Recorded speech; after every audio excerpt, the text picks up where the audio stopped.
order to figure out the best way to use our brain, we need to figure out what our brain was designed and built for. So if you think about modern education and modern studying, you might think about reading books, writing notes, going to class, but these are all very recent things. If you think back, way back in the day when we were living in a cave, our brain adapted for something that's very different. And to be honest, from a neurological point of view, it pretty much hasn't changed since that time.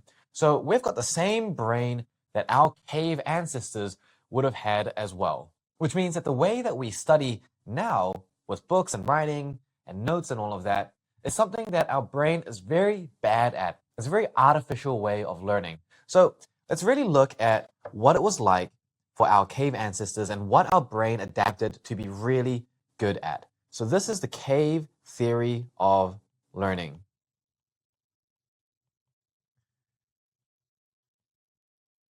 And when we understand how our brain adapted and what type of problems it grew to solve, then we can actually start implementing that in our own practice with our modern day studies. So way back in the day, imagine that you are this cave dude or this cave woman, and you are struggling to just survive.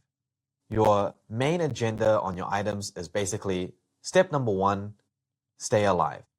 Step number 2, maybe live well. And by well, it might be a bit more comfortable, struggle for food a little bit less, be a little bit warmer, very basic things. So this is the cave agenda of the day. You wake up in the morning and you need to figure out, where am I going to get food from? Am I going to make sure that my shelter is safe and secure? Am I going to be able to hunt or gather in order to support myself and support my family or support my little community? And so all of these things become very pertinent problems. Obviously, because if you don't solve these problems, you're going to die, which is obviously quite a motivating factor for our brain. So the human brain, adapted to be able to solve these types of problems very well. And if your brain just wasn't as good at solving these types of problems as someone else's brain, well, then you live and they die. So the brain is really the apex, the pinnacle of this machine that is created to solve these types of problems that help you survive or thrive.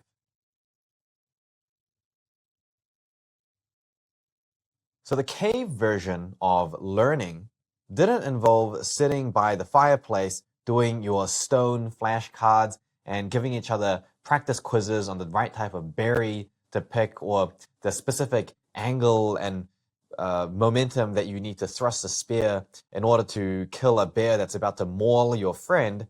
No, the learning was a lot more organic. And if you imagine this dude went out for a walk one day and he's running along the savannah, then there are various things that are going to go through his mind. He might be looking at the sun and the position of the sun. He might see some prints on the ground indicating that there might be an animal up ahead. And so he's going to be using all of these clues that come in that allow him to solve these problems. So this is a clue, this is a clue, this is a clue. All of these bits of information come into his brain and are connected together in order to solve a specific problem, and is very purposeful. So you'll recall what I said before about the fact that our brain is really good at learning when we give it more of a purposeful focus. This is the reason why, is because it adapted to these types of situations. So you can guarantee that when it comes time to maybe throwing a spear at this animal in order to hunt it, the spear projectile motion graph was not something that this guy learned. He didn't scroll it on his cave and think, okay, well, the ideal velocity and the ideal angle of takeoff in order for me to hit a pig or wild boar that is exactly 15 meters away would be, X, and then so for X. So this is not the way that they would have learned. And they wouldn't have done, okay, well, what if the pig was at 10 meters? What if the pig was at 20 meters? What if it wasn't a boar? What if it was a gazelle or something? Do I need to throw it harder or not as hard, or does it change my, all of these sorts of things that if it was in a cave curriculum, they may have ended up studying it the same way that, you would study it, right? Very academically through this rote learning. But the thing is that this idea of a curriculum didn't even exist. So the brain had no reason to learn with these strict structures of going to class. Oh, I learned this in class, therefore I need to know this. Oh, this is outside of the scope. Or I learned this in this class and I learned in this class, so therefore, they're separated. So all of these artificial boundaries and restrictions that we put on our brain are actually trapping and caging its ability to actually organically learn.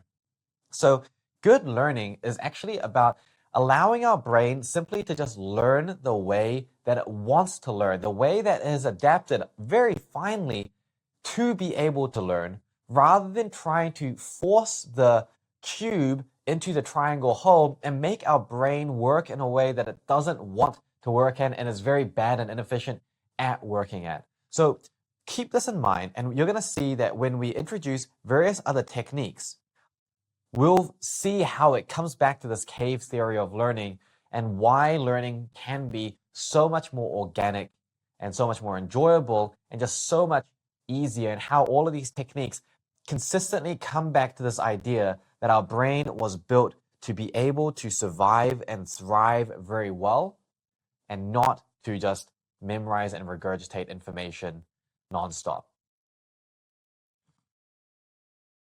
So by now we've got a pretty decent foundation of skills based on our gear check. We're happy to use that equipment, those general tips, and we've got some experience under our belt so that we don't have to put too much effort into doing at least the basic stuff.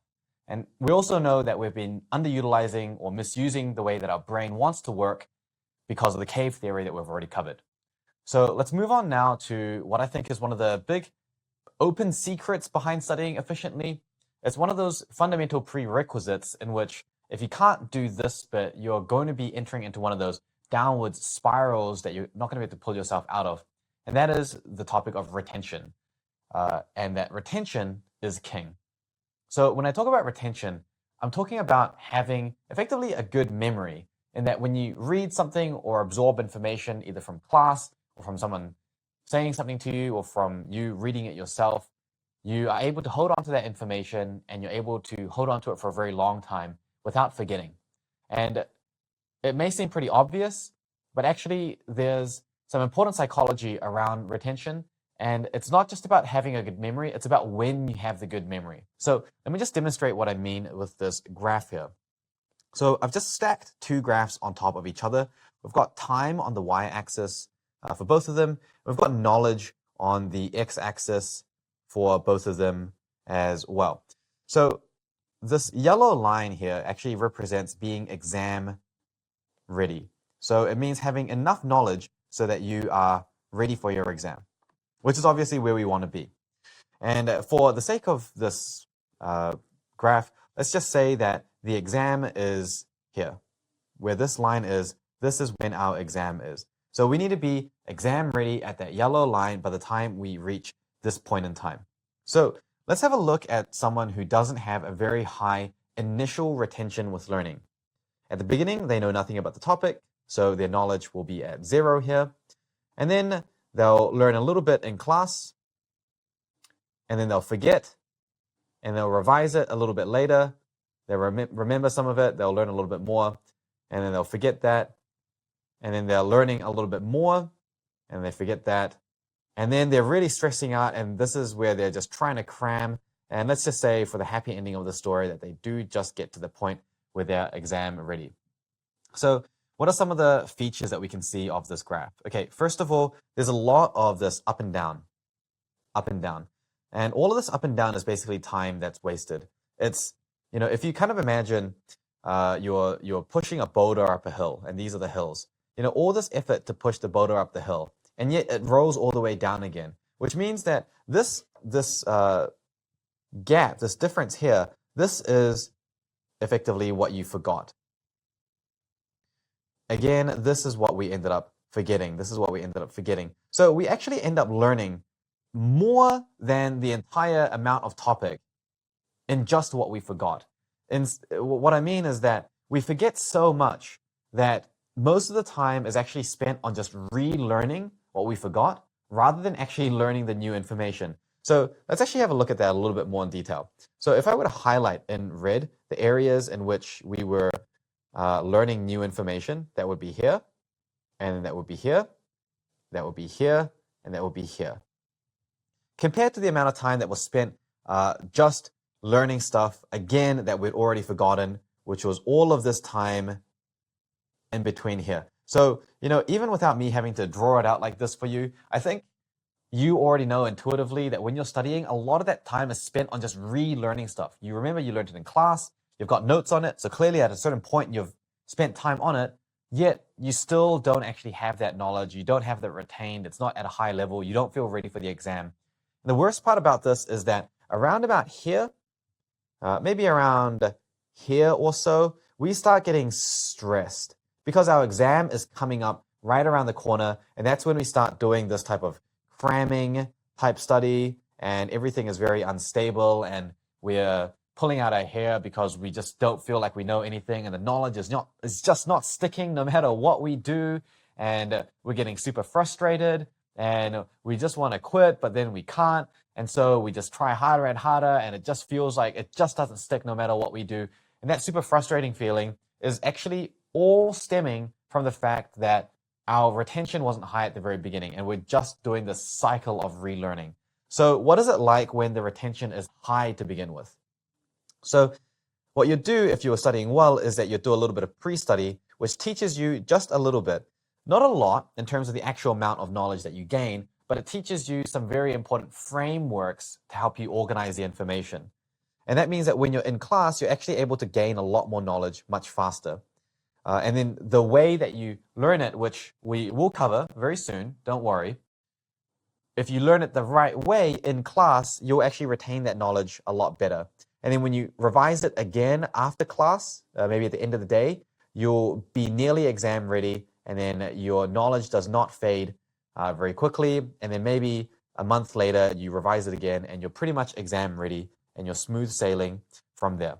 So you can see that we got to the point of being exam ready much earlier, but more importantly, if we look at the time that we spent, the proportion of time that we spent on learning new information was here, and then here, and then just this tiny little sliver up here, right? So we can see that we are spending very little time on learning information that we already had learned before, but then just forgot. So our relearning cycles are a lot less. And the best part about this is that once you're able to actually have a high level of retention to begin with, we can then stack this on top of each other again and again. So around here, we can actually start with a new topic, and we can do the exact same thing. And then we can start another topic, and we can start another topic, and then we can start another topic, and we can start another topic. So that means that by the time we're sitting the exam, we haven't just studied one thing to be exam ready, because we were able to save all of that time that we'd normally spend on just relearning stuff that we forgot. We're able to use all of that time to learn more things, which is why we're able to do 1, 2, 3, 4, 5, 6 times the amount in the same period of time. Now, in reality, can you actually cover 6 times the amount compared to the first person? Actually, probably yes. So realistically, we look at numbers and we see numbers that are around 4 to 6 times. So it is actually a lot easier to fit in more study simply because you just aren't wasting as much time anymore. And you also will find that it's a lot more enjoyable because you're not getting as demotivated from constantly forgetting things, which I'm sure is a feeling that some of you can relate to. So that's the thing with retention, is that we want to make sure that our strategies optimize retention at the very, very beginning, which means the more we forget at the early stages of learning, the more harm we do for ourselves at every stage following that, because we then have to catch up. So on top of having to learn new things, we then have to catch up on what we forgot. And that is, if you can spot it, another spiral that we will go down. So we want to avoid that spiral entirely by just making sure that we do not forget. Now, the reason I'm hammering this point home so much is actually because the stuff that you're learning is actually going to be split up into different components. Part of it is going to be more about the curriculum. It's more going to be about the exam. It's more in that box of schooling. So, for example, your specific English essay or the particular types of questions you're getting asked in maths, you're not going to be able to save a whole lot of time when it comes to the nitty-gritty exam preparation. But the idea is that if we save time elsewhere where we can have time saved, and there's an opportunity to actually condense that and make it a lot faster, then it gives us a lot more free time to spend on the things that we can't speed up so much. So even if we were to learn it here, and let's say that all of this time, we're not really super comfortable with all the little nitty-gritty details, that's okay, because learning nitty-gritty details is not something that gets a lot faster. And I will teach you techniques later on that make that type of hardcore memorization easier. However, there is a limit to how fast it's possible to just rote learn and memorize a huge volume of information. So because that amount of time is relatively fixed in your learning process, we want to save time where we can. So if we're able to learn the really difficult concepts, understand it very quickly, see how it all makes sense, and 90% of the learning is done much faster, then even if there is 10% of stuff still left over, we just have so much more free time that it doesn't really matter. We can still overall be saving time. So the reason that I'm mentioning that is because often students will think, okay, well, I'm teaching a certain system. It should make me really, really good, really, really quickly. And it will, but they're measuring themselves based on how many details they're able to regurgitate, how much they've memorized. So remember, if you've spent your entire life only learning to ride a horse, and your measure of how fast you're going is how hard is the horse panting, how warm is the horse's body to my touch, then when you start driving a car, you're not going to realize what's going on because you're like, oh, I must not be going very fast because the car is very cold, or I don't hear the car panting as much. So if you're trying to measure your progress based on the old techniques that don't work, and you're trying to use those same measurements for this new technique, you're going to find that it just doesn't make sense, okay? So we're trying to save time on certain aspects, and certain things like nitty-gritty details will come in near the end. But the idea is we save time where we can so that we have more free time available and we can just use it a lot more flexibly. I know that it's important for us to have a really high level of retention, and that really means that we have to have a good memory, right? So good memory equals good retention. But what actually is memory? And you might be thinking, wow, Justin, this is getting really abstract. I wasn't anticipating this, but you do need to know this in order for any of the techniques to actually make sense. And what I'm about to teach you about memory is something that completely flipped my perspective about studying and increasing retention completely on its head. So when we normally think about recalling something from memory, we often think of it as if it's sort of stored inside this box of memory inside our mind that we are drawing on, and we call that memory out, and that memory is like, aha, look, here I am. I've been here all along inside the memory box in your mind. So we think about something, maybe a memory of our childhood or something that we have studied, or if I asked you about, hey, when was the last time you had a cheeseburger, you might look through your different memory boxes to try to find the appropriate memory that's going to pop out of that. But actually, when we look at studies about how memory works, we've actually realized that in reality, memories are always reconstructed from scratch. So there actually is not a box where the memories are stored and you're pulling it out from. Rather, what our brain does is that it forms an image of what the memory was. So if we were to expand it out, what we'd say is that your memory is kind of composed of these nodes of information.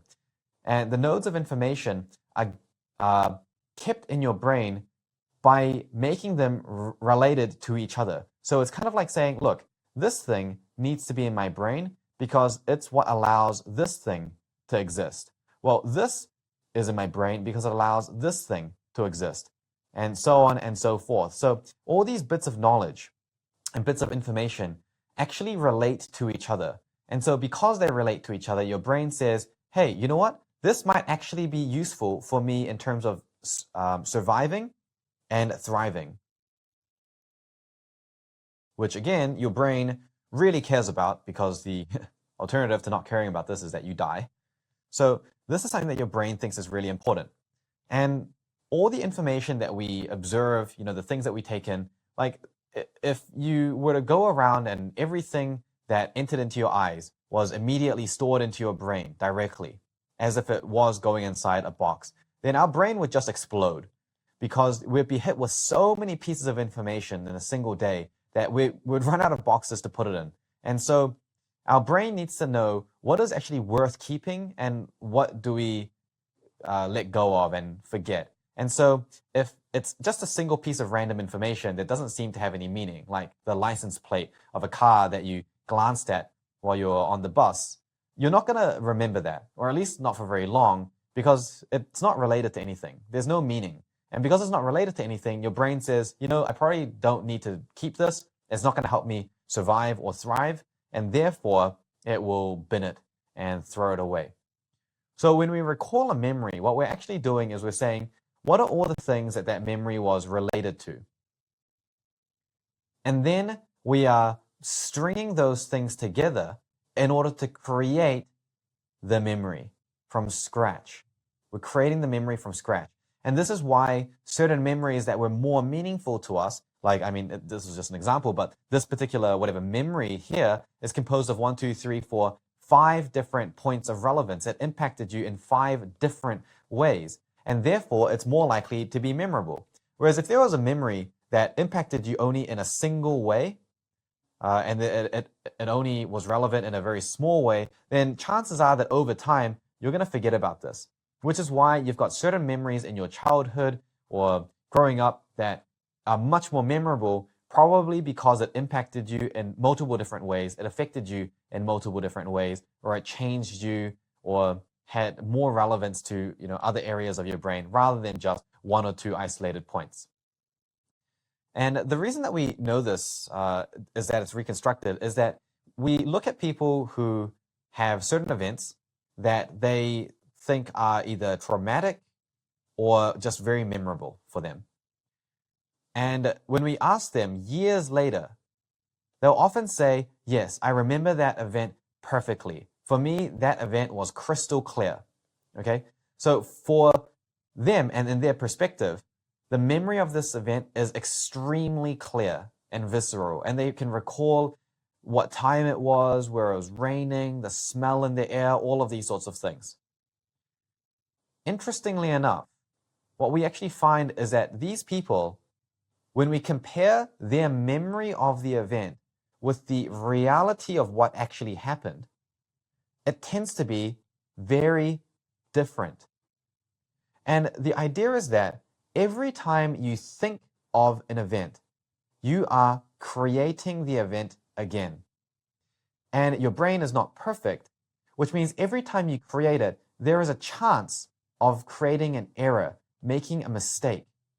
So every time you recall the memory and recall the event, there is a chance of error. So if you think about the event one time, the chance of error might be 1%, for example, just for example.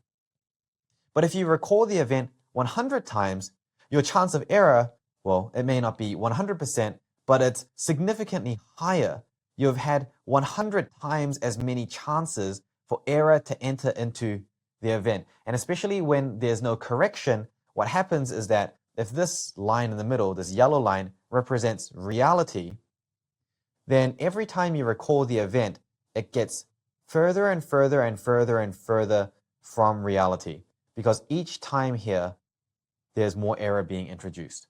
So does that mean that you shouldn't revise anything that you study because every time you think of it, you're going to get it wrong? No. The only reason that it deviates from reality is because there isn't a force that corrects it and says, you were wrong, go back. You were wrong, go back. So when we're revising, what we're actually doing is we're saying, okay, look, we're getting something wrong and then we're going to correct it back to reality. So revision is still a good thing. But the interesting thing to really take away from this story is that our memory is not something that is fixed, that just sort of exists inside this box like we used to think it was. It is something that is actually incredibly dynamic. Every memory that you recall and think of is actually your brain reconstructing that story again from scratch. It's almost like just because a particular scene in a movie was familiar to you, it doesn't mean it was the same thing. They might have recreated that scene. Or in a game, when you load a new level, it's loading it from scratch. But hopefully, as you can imagine, in the initial event, if we were able to connect that to as many points as possible, then our brain has multiple different ways of recreating this memory. So for example, it might have thought, okay, this bit, I'm going to recreate the line that looks like this. But then you realize, hey, that's meant to connect to this thing. So this can't be right. It must actually, in reality, be like this. And you would be able to self-correct because of the fact that you've got multiple different points that the knowledge is dependent on.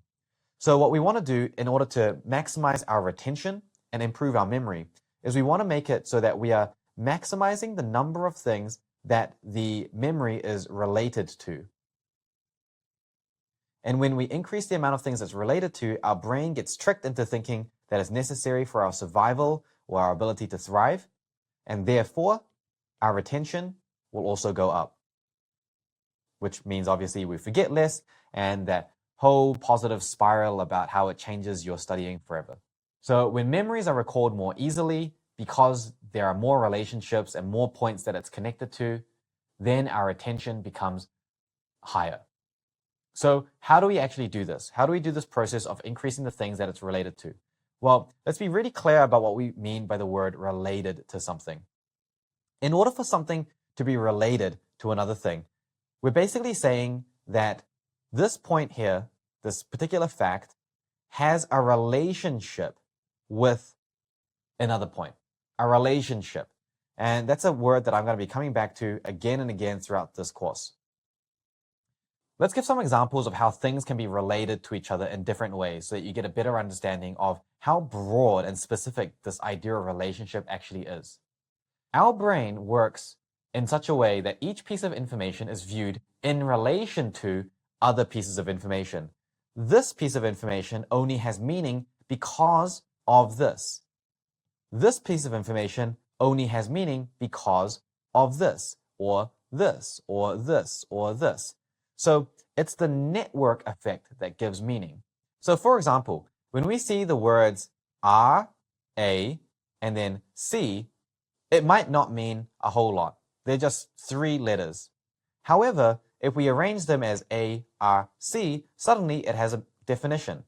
If we arrange them in terms of C, A, R, it has a definition. There is nothing implicit in the shape of the C, the shape of the A, and the shape of the R that inherently makes it the right shapes to use to represent the concept of an automobile and a car, or the concept of an arc.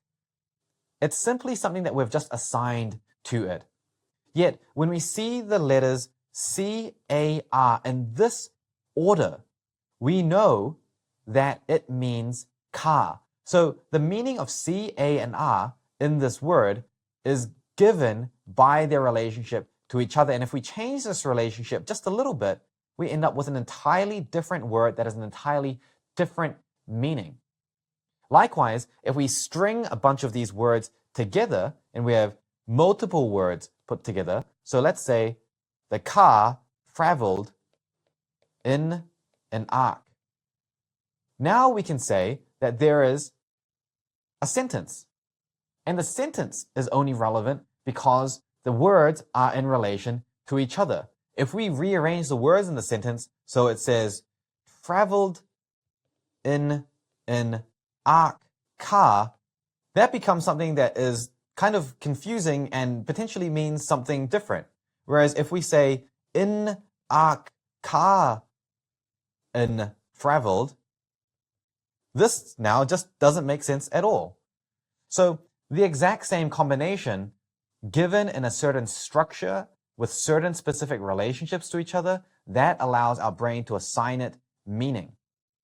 So the meaning is given by the relationship of the points with each other. Let's take some other examples. Let's say that we've watched a very compelling movie. And in this movie, there was a particular line of dialogue that was spoken by the main protagonist. And that line spoke to us at a very emotional level. And we really felt that in our soul. So that particular line of dialogue might speak to us so much that we're actually able to remember that line word for word after hearing it just once or twice. In that way, our retention is really high because this particular line of dialogue was able to relate to our own life. And our own life is related to, obviously, lots of different components about who we are. It is our life after all. So what that line of dialogue does, it entered into your mind, and then it inserted itself, it planted itself in such a way that it was relevant to you and many other aspects of your life. And therefore, the retention was increased because it had meaning. It wasn't just a random line of dialogue. It was a line that actually had meaning. It had somewhere to belong. It had a relationship with the other bits of knowledge that you had already inside your brain. What about when we're meeting new people? When you first meet a new person, you might completely, straight away after hearing their name, immediately forget it. That's because you have no reference point to connect this person to. They're not related to your other friends. That name isn't related to anyone that you know, potentially. And so there's nothing to anchor that name onto. It's harder to remember because you can't relate them to anything. If this classmate that you're meeting doesn't have any friends, you're not even able to relate them through some mutual connection. They exist purely in isolation. And so it's even harder to remember who they are. If the name is a foreign name and you've never even heard of this word before, then it's even harder to remember this name. And the retention drops even further. So the less we're able to relate to the information, the lower our retention is. Now let's take something that's a little bit more academic. Let's say we're taking the piece of information that sodium is a highly reactive metal, and that actually, if it interacts with oxygen, can cause a violent, explosive reaction. This knowledge in itself might exist in isolation. However, if you are inside a chemical materials lab and you're surrounded by sodium, huge vats, well, I guess sodium wouldn't exist in vats, huge chunks of sodium that are just exposed, and you see your friend open up their drink bottle and haphazardly squirt water into their mouth, then you may be quite worried, given that sodium can potentially react with water so violently as to actually kill you through the explosion. And in that case, this piece of information, that sodium as a very reactive metal, would be much more relevant to you, and so your retention on it would be higher. In fact, imagine someone telling you, sodium, the metal that is surrounding you as you're inside this lab, is so reactive to water that if water touches it, it will explode and you could die. Imagine someone telling you that, and then you actually forget that, and then just squirt water all over the place. It just wouldn't happen, because our brain is designed to be pretty good at, generally speaking, keeping us alive. And because this information is related to other things that we know, it therefore increases in relevance. It's more connected to anything else, and therefore our retention increases. But I'm not done yet. Let me give you a few more examples just to really nail this point in home. Let's say that you are remembering all the symptoms of diabetes, and you know that diabetes can actually cause damage to the blood vessels, and that damage to the blood vessels can be so severe that your legs or your arms don't get enough blood supply, and that will cause them to die. And then you need to get that amputated. So that could be one symptom among a whole list of different symptoms. And when you first learn it, it might just be a bunch of things to put onto your flashcards initially. But then if your family member develops diabetes, and now it's no longer just a random piece of information, but it's your mum that has diabetes, and it's your mum who might need to get their leg amputated. Now, you don't even have to try to remember these symptoms. What you do is you can see your mother struggling with each of the symptoms of diabetes.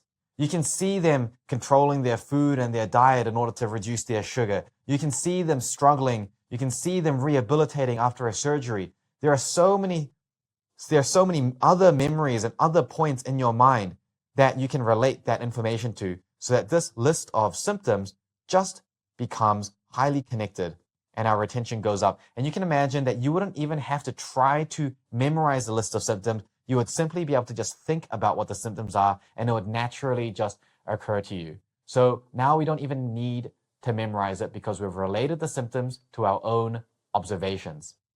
And in a very relevant example for you, let's say that you've studied an entire topic and then now you're doing some past paper questions. You get a bunch of these questions wrong. The material that you learn as a result of getting things wrong in a practice question and then realizing the right answer and then getting it right is actually stronger. You learn this more than the stuff that you might have already learned initially. So in getting something wrong and then getting it right again, we actually hold on to that information more strongly than something that we may have just gotten right straight off the bat. In fact, this is actually called the hypercorrection phenomenon or hypercorrection effect. And it means that stuff that we initially might not have thought of how we can apply the information, which we then forgot, we then have to apply it. By getting it wrong, it means that there's a reason for us to then learn it correctly because we know how we can apply it now. So this piece of information, which initially might have seemed completely random and isolated, we're able to relate that to the idea that, hey, we can use this information to solve questions like this. And we've increased the retention because now we're able to relate it to another problem. And in fact, even more than that, if you're really trying hard to solve this problem, then you might have tried to draw on all the other bits of information that you had in your mind as well. And you still eventually got it wrong, which means that when you learn the correct information again, you're not just relating it to the question, you're also relating it to all the thoughts that you had while you were making the question, which was all of this stuff as well. So you can see why past papers are effective when used well. It's just that when this is the only way to assign relevance, it's still inefficient because you'd need to do so many of these questions in order to find all of your little gaps that you'd have in order to be able to get this hypercorrection effect for absolutely everything. So it's still very inefficient to do that. But when used well at the very end of study, just to find the little gaps and create the connections, this is how it works. It's because it's increasing the number of things that knowledge is related to. And actually, you'll know that you can get certain questions wrong again and again and again and again because the information that allows you to get it right always seems random. It just seems like this random fact that you can just never get your head around. And in that case, doing questions again and again and again doesn't actually help. You just keep getting it wrong and wrong and wrong because you're still not relating it. So you can see, even in this case, doing the question didn't actually help because ultimately, in our brain, we weren't able to make those connections. So once we start seeing information and learning, not just as a series of points that we're connecting together, saying, oh, this is fact number A, this is fact number B, this is fact number C, this is the equation, this is an example, this is the next equation, or this is the quote, this is the character, this is the event that was developed. Oh, this is related to this theme, this is this theme, and this is the other theme. When we stop seeing information as just a series of points, but instead we start seeing it as actually a web of interconnected information, whereby each individual point is given meaning in your brain only because it's related to other things in your brain, then we realize that the most important thing to do to study smarter is not just try to ram in as many points as quickly as possible, but is actually to develop these relationships and form these webs as quickly and as densely as possible. So this web of connections that gives the information its meaning and therefore allows it to be memorable. This web, this is actually what we call structure. So the structure of learning, the structure of a topic is not in the what are all the facts I need to know. The structure of information comes from how do they relate to each other. how do they influence or depend on each other? Structure is not what we know, aka the facts, but how we know it in relation to other information. So it's almost like saying if each piece of information was a bit of wood, then and these are the facts, then structure is how we arrange those bits of wood in order to actually build the frame that supports a house. So the wood in itself isn't really that special or important. I mean, it's a necessary thing that you need in order to build the frame, but obviously the meaning is in the way that we arrange it to form our structure and how we build this house, in this case, the house of knowledge. And when we are recalling information from our memory, what we are doing is that we are actually calling on that structure. We are relying on our ability to think of this structure of how the information was arranged that allows us to put the points together in the right order with the right meaning for each thing to eventually recall the actual memory that we wanted to recall. So if we don't have the structure, then we can't recall the information because our brain might have the information just floating around in there, but it doesn't know what to do with it. Or it's already gone and forgotten it. Recalling information when you've got a really clear structure feels intuitive and it feels easy. It's like when you're thinking about something that you know from a hobby or a favorite book series or movie series. There isn't just a single direction that you attack it from. Rather, you can use that information freely because of structure, and therefore your knowledge of it is fluid and free form and more robust. And on the other hand, when the structure is weak, we have to try really hard to remember even very basic details, like when we do flashcards or desperately try to recall something we read once in a textbook or heard once in class. We have to put in all of that effort just to try to figure it out, and it's on the tip of our tongue and we still can't get it. That's when the structure is weak. It just feels like there's this string of events that we need to follow in order to be able to figure it out. And that's when the structure is weak and you don't have everything connected together like this. So the type of learning that builds strong structures is called conceptual learning. And we're going to be focusing a lot on conceptual learning. Okay. The type of learning that builds weak or non-existent structures is called rote learning. And this is when you're just trying to memorize things again and again and again just through pure repetition, and it's very weak. So rote learning is inherently different from conceptual learning. Rote learning is very hard to save time. It is naturally a very time-consuming process, just psychologically speaking. You require the repetition there. And there are, again, certain advanced techniques that I will teach you that do allow you to save time a little bit, but these are techniques that, to be honest, like most high school students are not even capable of learning anyway, or they use it and overuse it so much that it almost becomes like a poison instead of a cure, in that they are so dependent on it that they sort of shoot themselves in the foot later because they're not actually able to use their knowledge very freely. They might have good recall of a few facts, but because they don't have a good structure to draw off, any curveball questions in the exams really throw them for a loop because they didn't rote learn that. So it's really time consuming, and even when you're saving time, it's always a last resort. And also, even if you are able to save time, it's only ever sort of fact specific. So if you had like a bunch of facts here, a list of facts, then you might be able to save time memorizing this list of facts, but it doesn't actually allow you to then learn this other list of facts any faster either. As opposed to conceptual learning, where the more you do it, the faster you get, because you're building a house. So it's much easier to add a second floor onto an existing house because the foundations are already there and you can add extensions and more rooms. And so it's easier to grow your knowledge because there's more foundations to work off.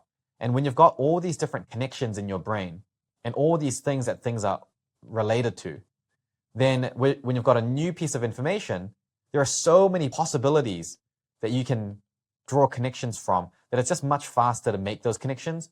Whereas if you had someone that just rote learned it, it's literally just like, okay, I've learned that, that exists, I've learned this, all right, that exists, I've learned this, that exists. And then when there's a new piece of information, it's just there's nothing to relate it to because everything exists in isolation. There's no connections between anything.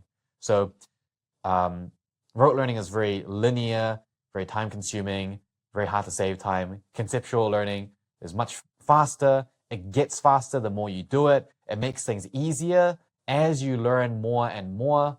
And just over time, the topic feels more and more intuitive to you. And so the difference between the two is, really like night and day. If we were to represent that in a graph, it would look something like this.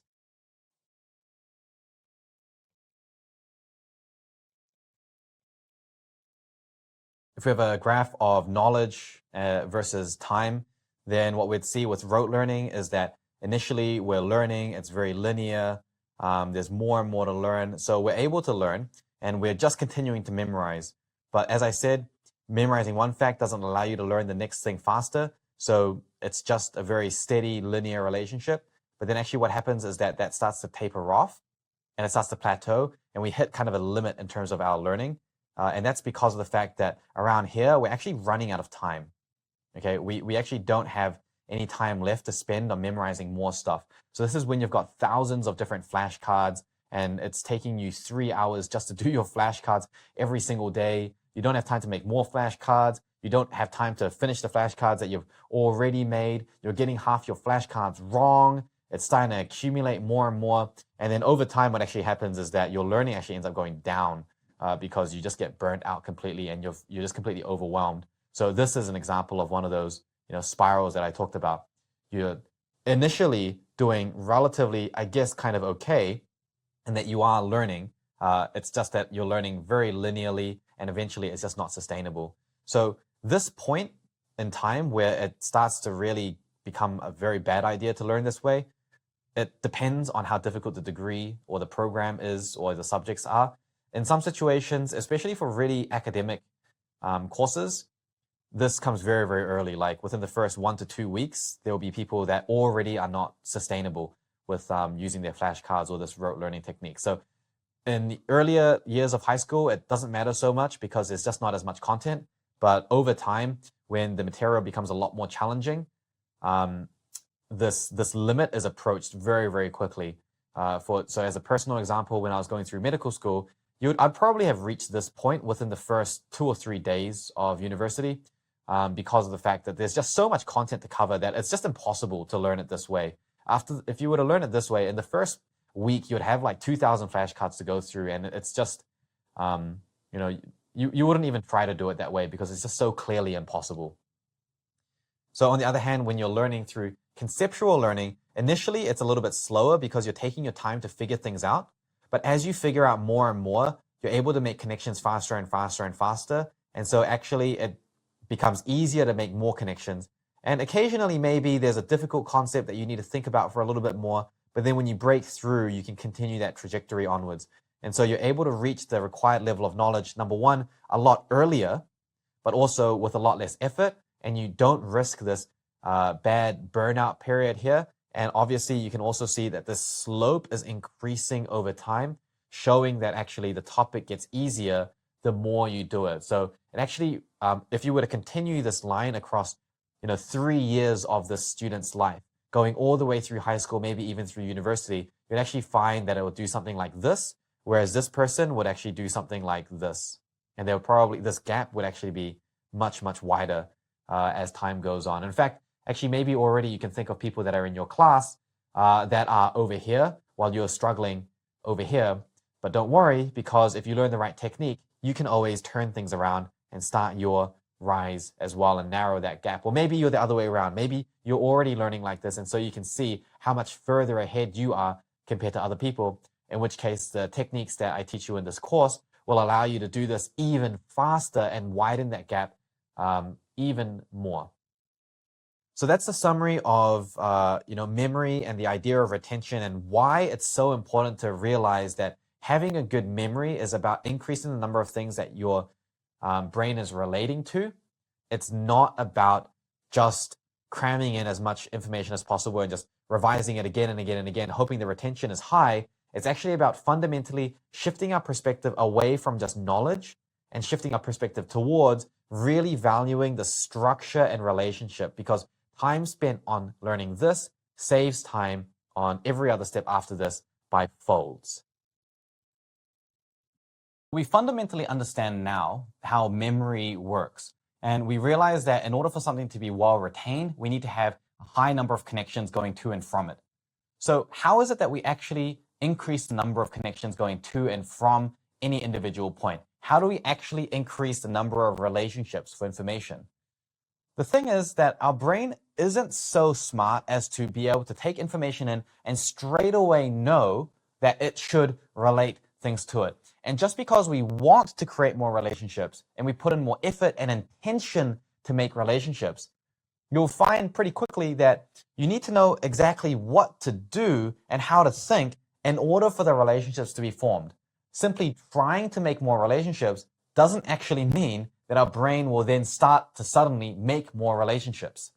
So there's actually a series of criteria that need to be met so that if your brain were to basically check these criteria off and say, hey, this information fulfills this criteria, therefore, I'm going to create more relationships with that piece of information. So we didn't used to really know this so well years and years ago, but now with more modern research, we kind of know what that criteria is, which is very helpful for us because all we need to do is every time we learn anything new, whether it's a single sentence, an entire paragraph, or an entire topic, we simply need to run it through this filter, put it through the criteria, and make sure it matches the criteria, and our brain will automatically do the rest and rapidly connect that information together. It feels like a magic trick, but it actually has a lot of logical foundation when you really think about how it makes sense. So this is how the criteria works.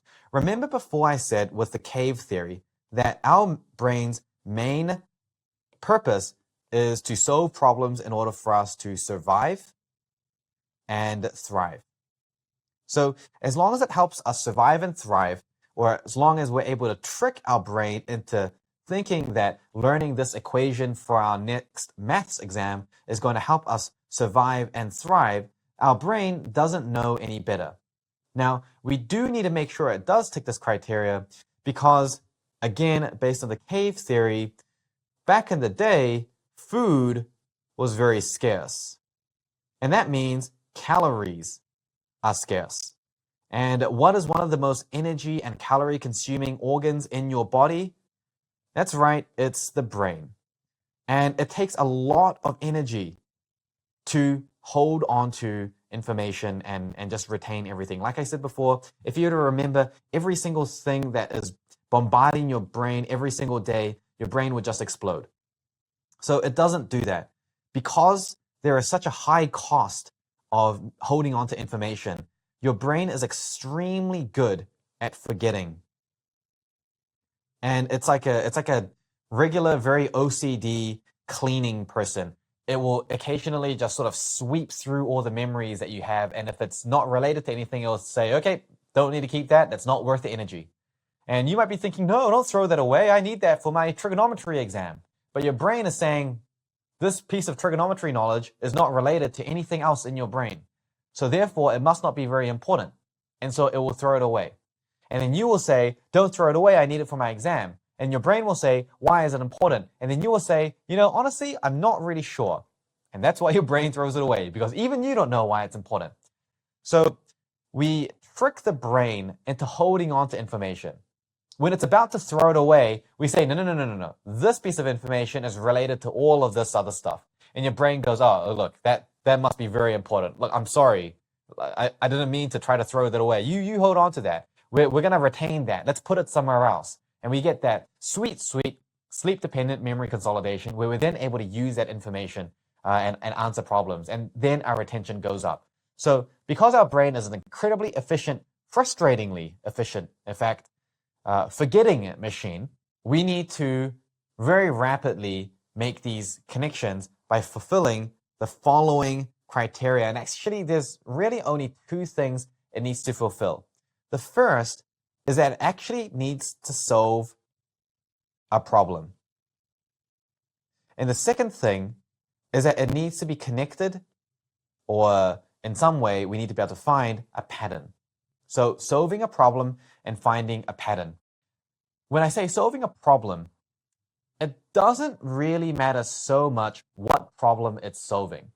So there's kind of this sort of hierarchy in terms of problems that your brain thinks is the most relevant and therefore will do the most to try to keep and connect. Those problems are the ones that are very emotionally charged.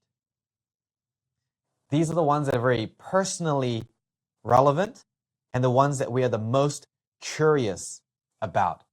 These types of problems that are very emotional or personal or we're really intensely curious about, these are things that your brain says you are clearly very hungry and incentivized to take this piece of information in. Let me store it somewhere important. And every piece of information that comes in is then looked at through that lens and is highly connected. It's sort of like if you had a jigsaw puzzle with all these bits that are filled in, and you know what the picture is meant to look like at the end of it. When you look at it through this lens of trying to solve a problem, you take a single piece out and you think, where could this fit? How could I use it? Can I rotate it? Is it upside down? Where on the image is it? Do I see an area where I could be able to fit it? And in doing so, you would probably, once you put the piece down, be able to close your eyes and remember exactly the shape of that piece and exactly what was on it, because you examined it so carefully to see where it fits. So we actually ended up memorizing that piece without even trying to memorize it. By just trying to see how it solves the problem, we actually ended up memorizing it, right? And that's the magic trick. If we don't look at it in terms of solving a problem, it's kind of like saying, I have a bunch of jigsaw pieces here. Let me take one, look at it, and put it down. Let me take another one, look at it, and put it down. And then every 100 pieces, you look at it and put it down and you think, oh, wow, look, it connects to the piece next to it. And then a week later, you look at it and you think, I have no idea what image this is meant to have formed. So you go through it all again to try to make sense of it and make a few more connections. And then you do a past paper. So you look at the image of what it was meant to look like and you think, wow, that's completely not what I had there. I have to reshuffle all of this stuff. This is meant to look like this, or this is meant to go here. And now you're starting to form the image. So you see, when the application, when they're trying to solve and use the information for an actual purpose, when we do that, then the information starts consolidating. But until we actually start trying to deliberately use the information for a purpose, our brain is in this passive, do not care, take it in, I'm going to bin it later mentality. Okay, so that's a total waste of time. You can spend 10 hours studying, but if your brain is doing that, you spent no hours actually learning anything. You go to sleep, wake up the next day, you'll have forgotten 90% of it, okay? And I'm sure many of you will know that feeling. So the problems that are really personal and emotional, or the ones we're really curious about, these are the ones that our brain says they're the most important. And the ones that are the least important are the ones that are more just sort of like technical, they're more surface level, they're more superficial. So this could be something that you don't really care about. For example, you learn about a particular essay, and how a particular essay was written, and then you need to answer a question about the literary techniques used in that essay. You don't care too much about the essay or the essay topic. You don't really care about the literary techniques, but the question is there. You need to answer it. So that's the kind of problem that your brain puts on a lower priority. The important thing, though, is even though we want to try to make things as high priority as possible, we want to find a way to make ourselves more curious. We want to think, okay, look, I don't care about this essay, but the author had a really interesting life, and now you care a little bit more about the author. So imagine if it was, instead of the author, if your friend was the author, and you care a lot about your friend, it's your best friend, or your parents, and they're like, I poured my heart and soul into this work. Please look at it for me. Just because you care more about the person, you're gonna end up caring more about their work, even though you didn't actually care more about the topic. So by doing that, we've actually increased the priority in our brain for how relevant that information was. So we find all these different ways to try and somehow make even the driest topic more interesting and something we care more about. And we always frame it in a way of how can we learn this in order to solve a problem, okay? Not I'm going to learn this. Now I'm going to solve a problem. No, not step one, I'm going to learn it. Step two, I'm going to solve a problem. It has to be the other way around. It has to be, I want to solve a problem. I'm starving. I need food. That's the problem. My friend is being mauled by a bear. I need to save them. That's the problem. We want to go back to our roots and think, how did our brain adapt to learn? Our brain adapted to learn to solve problems, not just randomly learn things and then randomly solve problems afterwards. So we need to completely flip that. Number one, what type of problems can we solve? What are all the different types of problems? How can I make these problems more interesting? How can I be really curious about them? And the more you practice this in itself is a skill. And we get better and better at creating these problems the more we practice it. And so by doing that, we put our brain into this problem-solving, very detective kind of mode, where the information is looked at, is critically examined, and we think, I've got 5 different problems here. How can I solve these problems with this information? Maybe I can, maybe I can't, but the way of thinking about that means that when the information is entered into your brain, we're looking at it from so many different angles that it increases the chance of something actually sticking and a connection being formed. And once that first connection is formed, well, this thing might be connected to 2 other things. And we might think, oh, hey, look, I can actually connect it to this as well.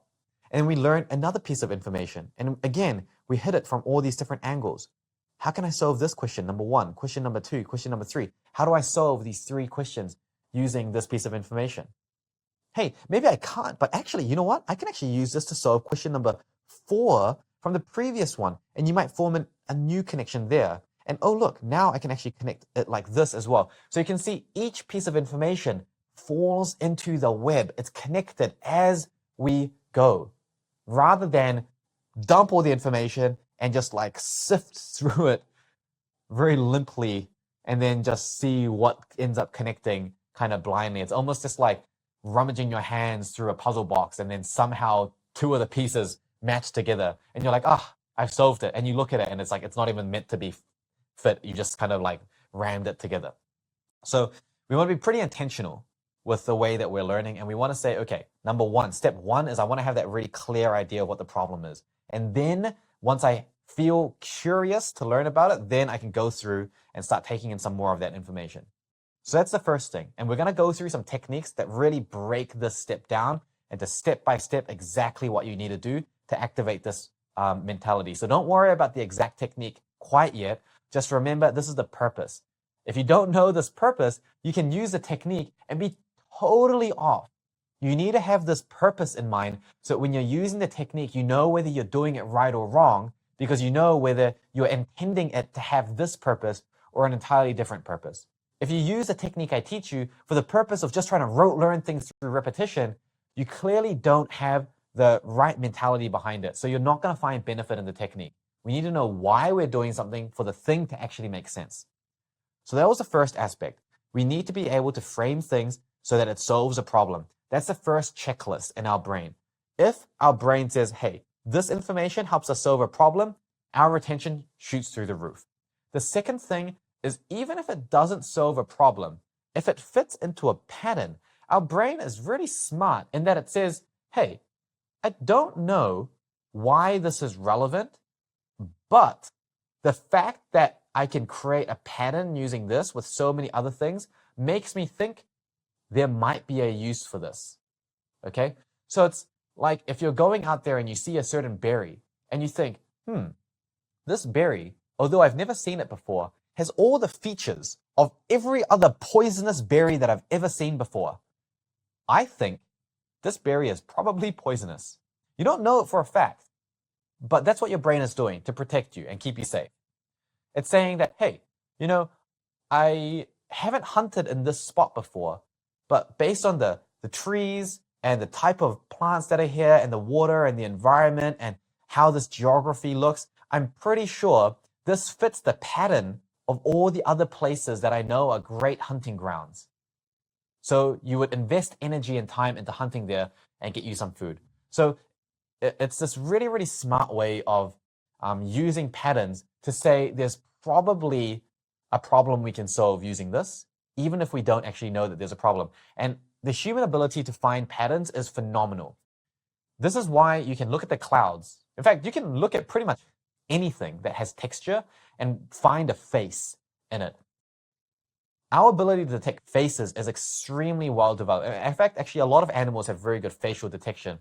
And this is because if you're running through the savannah and there's tall grass and you see two dots and then another dot underneath it, you might think, those are either just three random dots, or it could be a face that's about to pounce out and hunt me. So as a result, we have developed extremely precise and accurate pattern recognition. So let's take an example of how that pattern part might work when it comes to a subject like English or maths.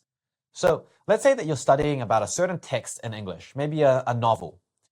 You might find that the main character has certain patterns of behaving, which you may not have picked out unless you were deliberately looking for that pattern.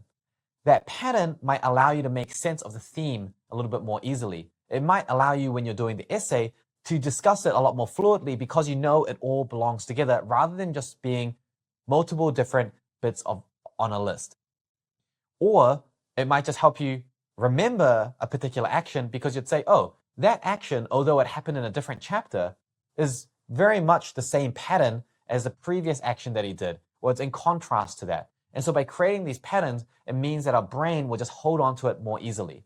Or if there's literary techniques, we might say, okay, we've got three different literary techniques. The idea of alliteration, rhetorical questions, and repetition throughout the text.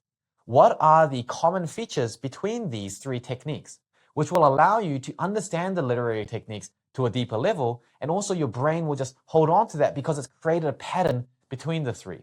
So you really want to be looking for patterns wherever you can. And so the techniques that I'll teach you will have steps and opportunities for you to then stop, look at things, and find patterns that you may have missed. And this really speeds up your ability to recall information during exams, because instead of having to solve a problem every single time, there are certain clusters of patterns that you've already kept in your mind that you can just bring out, and then that in itself comes with it an entire web and network of knowledge. So it's almost like a little bit of a cognitive shortcut that you can train in by finding lots of these different patterns. But again, I'll go through the specific techniques later. So the two things that we're checking off in our head as a criteria is, does it help us solve a problem?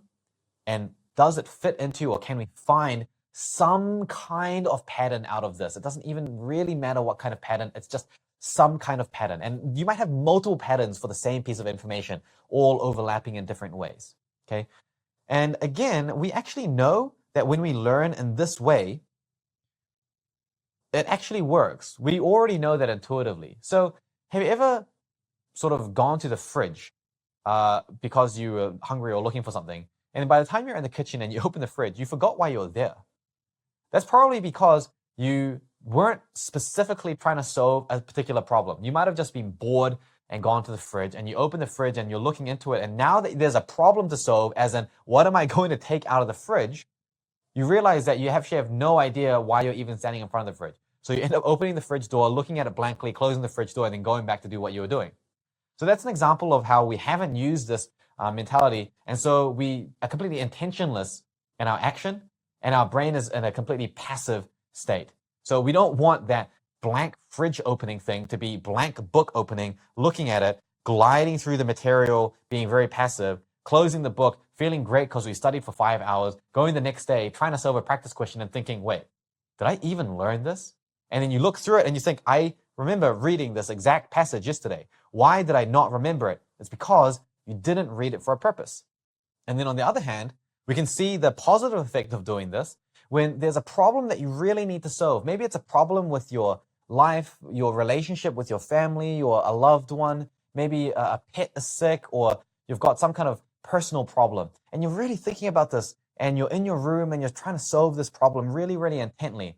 And you just can't wrap your head around it. And you don't come to a solution, and you go about live your daily life, and you hear something on the radio that makes you think, hey, what about this? And then that actually allows you to solve the problem without even trying. That shows that information that's absorbed, when the brain has a problem that it's chewing on, even the most random arbitrary information can actually come in and then be connected. So that's an example of where you ended up learning things without even trying to learn it, as opposed to the first example where we're trying to study it and we're still unable to. So the important thing here, and this is actually, I would say, of all the things in this course that you really need to be able to understand, is the stuff that I went through in this lesson, because all the techniques that come after this depend on you being able to understand and execute on these theories. The idea that in order for us to use our brain the way that it's meant to be used, in order for us to activate that survive and thrive mentality of thinking, in order for us to be able to trick our brain into saying, this is super important, please hold on to this information, it may be required for our surviving or thriving, and for us to not just forget it like the powerful forgetting machine our brain is, we need to find a way to make it highly connected. And we do that by saying, hey, this helps us solve a problem, or hey, this is related to a pattern. And when we fulfill these criterias, we do not forget it, and therefore our retention goes up, and we have 80% won. So now that you've learned about this system and how we can start using a little bit of inquiry-based learning, I want to just clarify a few points.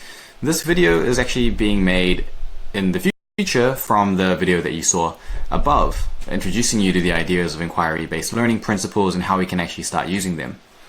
And over the last year, since making that video, I've noticed some common mistakes that people are making when applying this technique, which I think are very avoidable, and I'd like to use this opportunity to explain a few of those things to you a little bit more clearly so you've got better direction moving forward. The first thing that I'll say is that this system is actually meant to be on top of everything that you've learned so far. So what I mean by that is that we're not abandoning our processing of notes, we're not removing our visualizations. If we've already experimented with mind mapping or chunk mapping, we don't want to get rid of that by using this. What we want to do is we want to leverage the power of inquiry. So a great example is like this. If I ask you, what did you have for lunch yesterday? And I say, don't tell me the answer. By now, you've already thought about it. So the power of a question is in being able to focus your mind in a very specific way. So we know that trying to use your brain in a very focused way is actually not very easy to do because it's a little bit directionless. But the power of questions means that we can force our brain to think in a certain direction by asking the question and then letting our brain go into that problem-solving mode to try to answer it. So the questions we ask give direction and steer our brain in thinking in certain ways.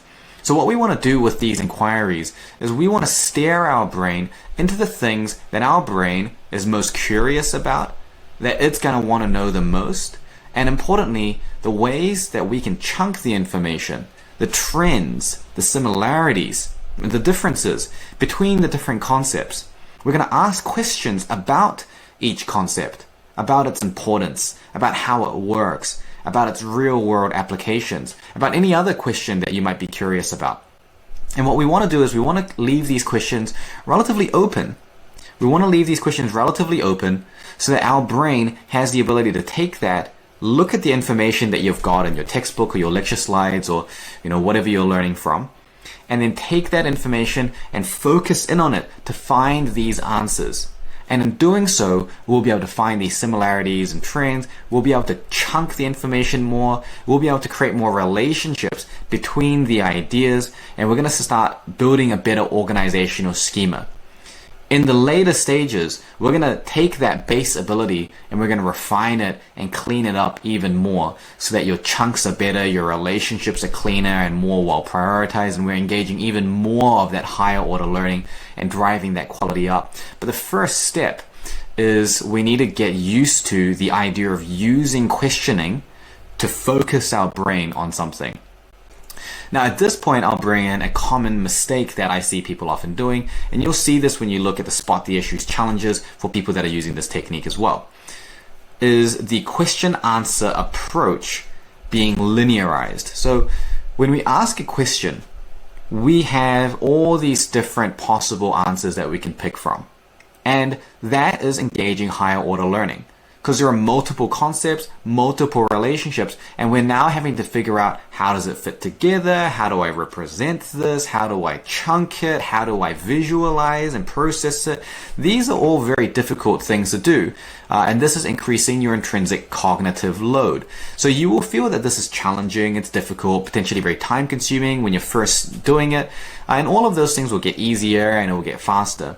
But it's important that we are aware that this is a process that will make us think about things in a relational way. It will be uncomfortable, but it will result in a higher quality of encoding and a better organizational structure. So when we're answering each of the questions, we don't want to have a question and then we don't want to be typing an answer underneath it. We don't want it to be like test questions that we're answering, because that's going to take all of those relationships and connections and then it's going to funnel them into a very narrow linear set of notes that's not really representative of the full complexity or the scale or the volume of how those relationships are or how they're grouped together. It's very difficult to write out an explanation for 3 or even 4 different relationships and maybe how they interact or group together. That's very, very difficult to type out. And so we don't want to do that. It's an unnecessary process. So what we're going to do is we're going to take these questions that we've created, we're going to use that to focus our brain, let that curiosity and let that focus settle in. We're going to look through our material and we're going to find the answers to answering that question. And in doing so, we'll understand more about the chunks, we'll understand more about the relationships between the ideas, and your job is to take that and then process that into your notes through mind maps or chunk maps or just process notes as you're used to at this stage. And then we'll start linking those processes together. So question, looking through the information, thinking about it and answering in your mind, and then processing that on paper. By this point, we shouldn't need the collecting step anymore at all. We can go straight from questions, thinking, process notes. We know we're not going to miss anything because other parts of the system will pick up on it. If there's a detail that's not answered in your question, that's fine. We can always go through the detail later in a further revision, add it to flashcards, and just chug that through. We can pick it up on a future session.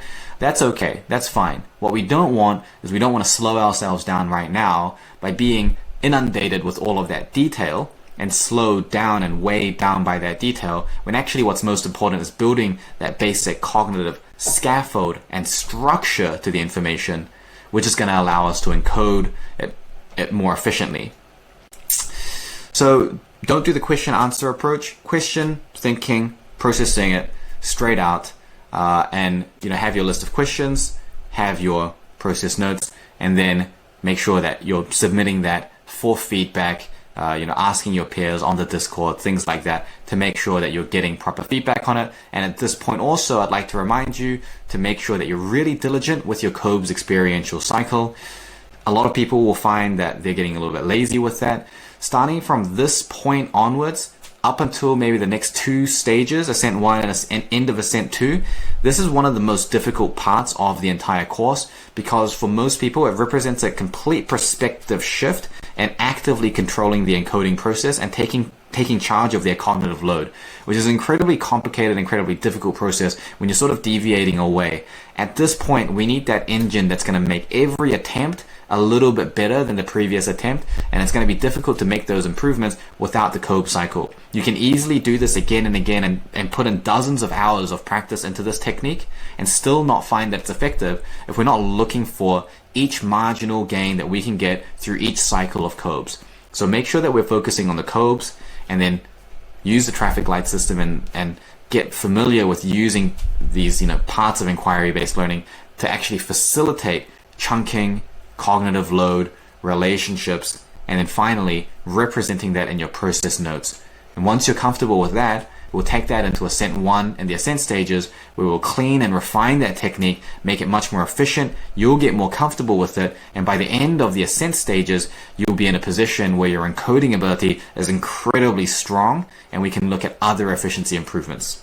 So we now know that in order to study efficiently and study more in a shorter period of time, we need to have a very high retention at the very beginning of the studying. That stops us from forgetting and relearning and ultimately wasting time. But in order for us to have a high retention, information needs to be fundamentally not forgotten by our brain, which is always trying to eject information that it doesn't seem as relevant. So in order for us to trick our brain into saying, hey, this information is relevant, please don't forget it, we need to make sure that it's connected highly to lots of other things, either things that we're learning or things that we already know, because information only has meaning and relevance in relation to other information.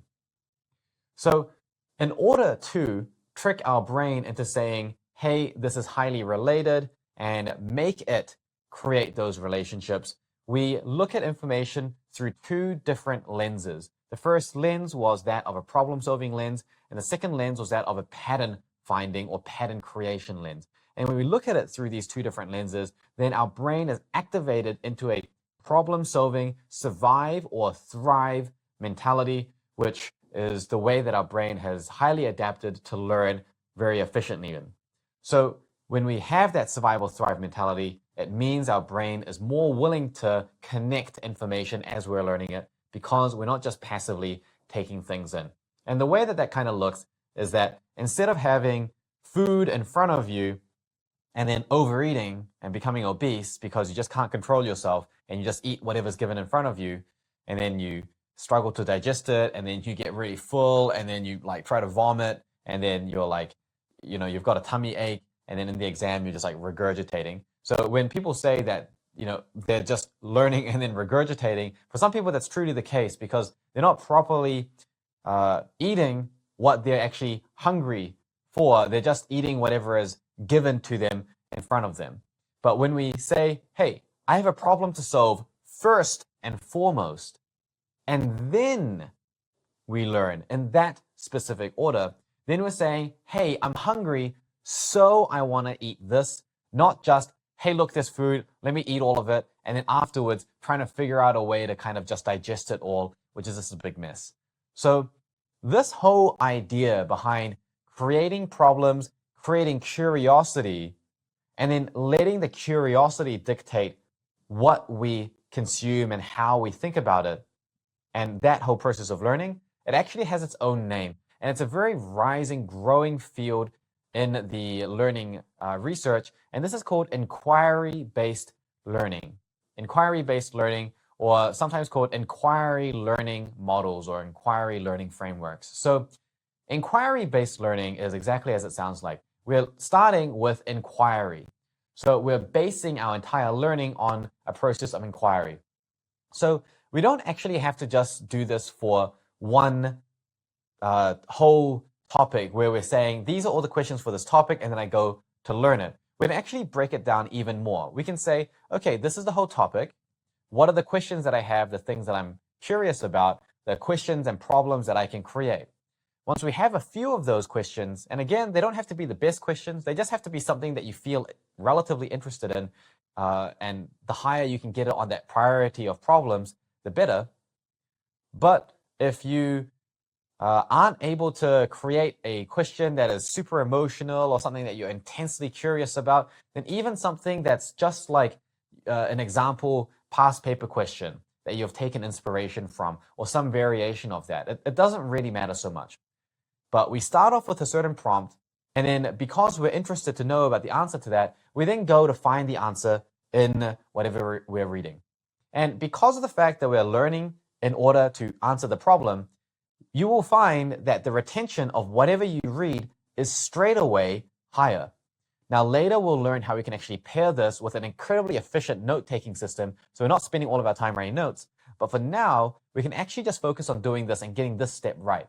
Having that process of inquiry, and then going out to seek that information, learn it, and then express that information in our own way using some of the simple, basic equipment that we covered in the gear check.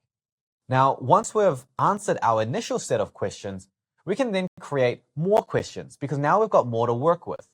Instead of having no knowledge on the topic, we now have a little bit of knowledge because we just went to learn about it to solve the previous problems.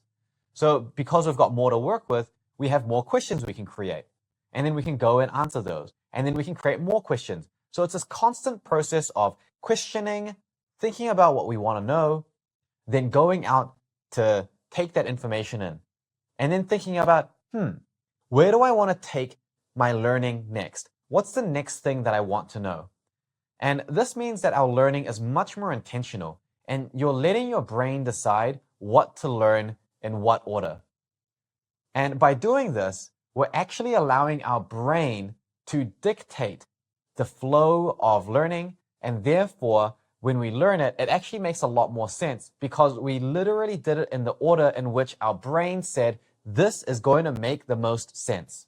And now there are a few big differences between inquiry-based learning and less effective conventional learning.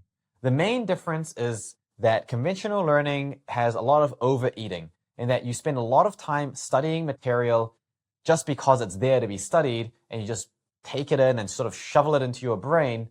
And then there's a separate process afterwards where you're trying to process it, and you see what you forgot, you see what's left, and then based on what you process, you then go through it again to find all these different gaps. And when you're trying to fill the gaps, you just go through and learn it basically the same way that you learned it before, which is not very efficient. And then you find more gaps. So that's where that learning, relearning, forgetting, relearning thing comes from, is that you learned it initially, it didn't really quite make sense, but you didn't really care about it. You then go through it again to try to process and organize that information properly and create some structure out of it. But now you've forgotten so much that you don't really know where to start. And also your brain isn't used to creating structure, so it kind of has to piece it together accidentally. So it's all a very inefficient, sort of omnidirectional sort of process. It's not very focused, and your brain doesn't really like that. And this is also why you can find it's very boring, or it's very tedious, or just not enjoyable, because it's just not something that your brain is used to doing. Instead, with inquiry-based learning, what it feels like is a very curious process of exploration. We're thinking about a topic and saying, okay, this is what I want to know. And then once we figure that out and we've written a few notes to just concrete that and consolidate that, we're thinking, okay, what next? What do I want to know next? And then we're going to the next thing and the next thing and the next thing. So we're always picking our path and we're always curious about what we're going to know. Now, this way of thinking is something that's quite different to how most people study. So it will take a little bit of time to train your brain to be able to do this effectively and fluently. So what I'd actually suggest is that we practice this way of thinking first, and then later on, when we start adding a bit more technicality to it and make it a little bit more comprehensive and robust and fill in any other gaps that are there, it's going to be a whole lot easier. But for now, we can just start by applying the basic strategy and some basic techniques so that we can just drill this and train our brain. And for absolute beginners who have never encountered this way of thinking before, and you really want to make sure that you're training your brain the right way and building those proper foundations so that you can really shoot off later on in the course, I would suggest using something like the traffic light system, where you say that there's a red light and a green light. And by default, the light is red, which means you stop. So red means stop. What this means is that you have all your study material, whether it's course guides or textbooks or lecture recordings or whatever it is where you're studying from, and you say, okay, first of all, I'm going to say, what am I curious about with this topic? What are some of the questions that I have? What are some of the problems that I could solve? How are some of the ways I could apply this information? And you just start getting used to creating those questions.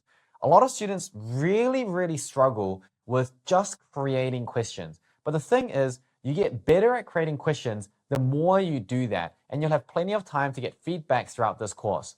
If you keep holding off and only try to make the perfect questions to begin with, you're actually going to miss out on the ridiculously useful and beneficial learning that you get from just trial and error. So just start by trying to create a lot of good questions that ask yourself, what do I want to know here? Where do I want to start? What's the biggest question I have about this topic right now? So if you're learning about waves in physics, then you might want to start by asking the very simple question of, well, what is a wave?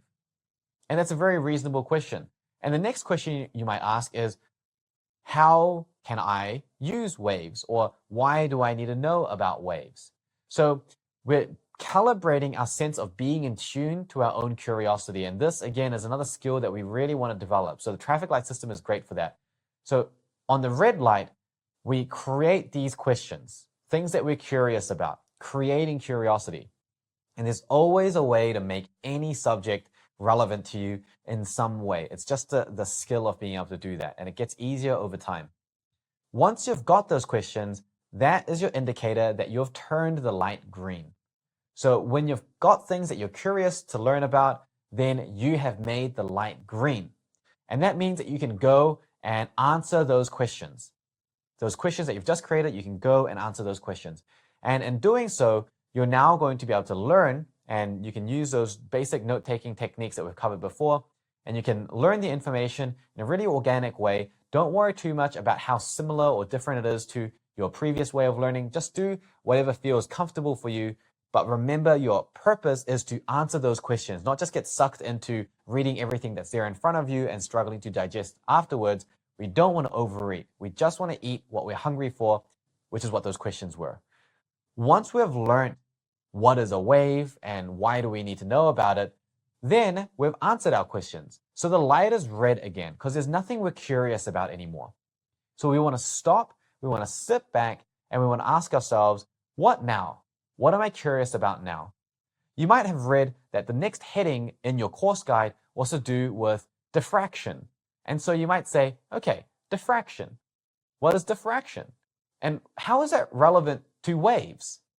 So you can see that we're doing a very basic process of connecting and then taking a new piece of information in and looking at it from multiple angles and trying to relate it to everything that we've learned. So we ask a few questions that we'll be curious about, and then we go and make the light green. We learn about it, and then we stop. The light is red. We ask some more questions. The light is green.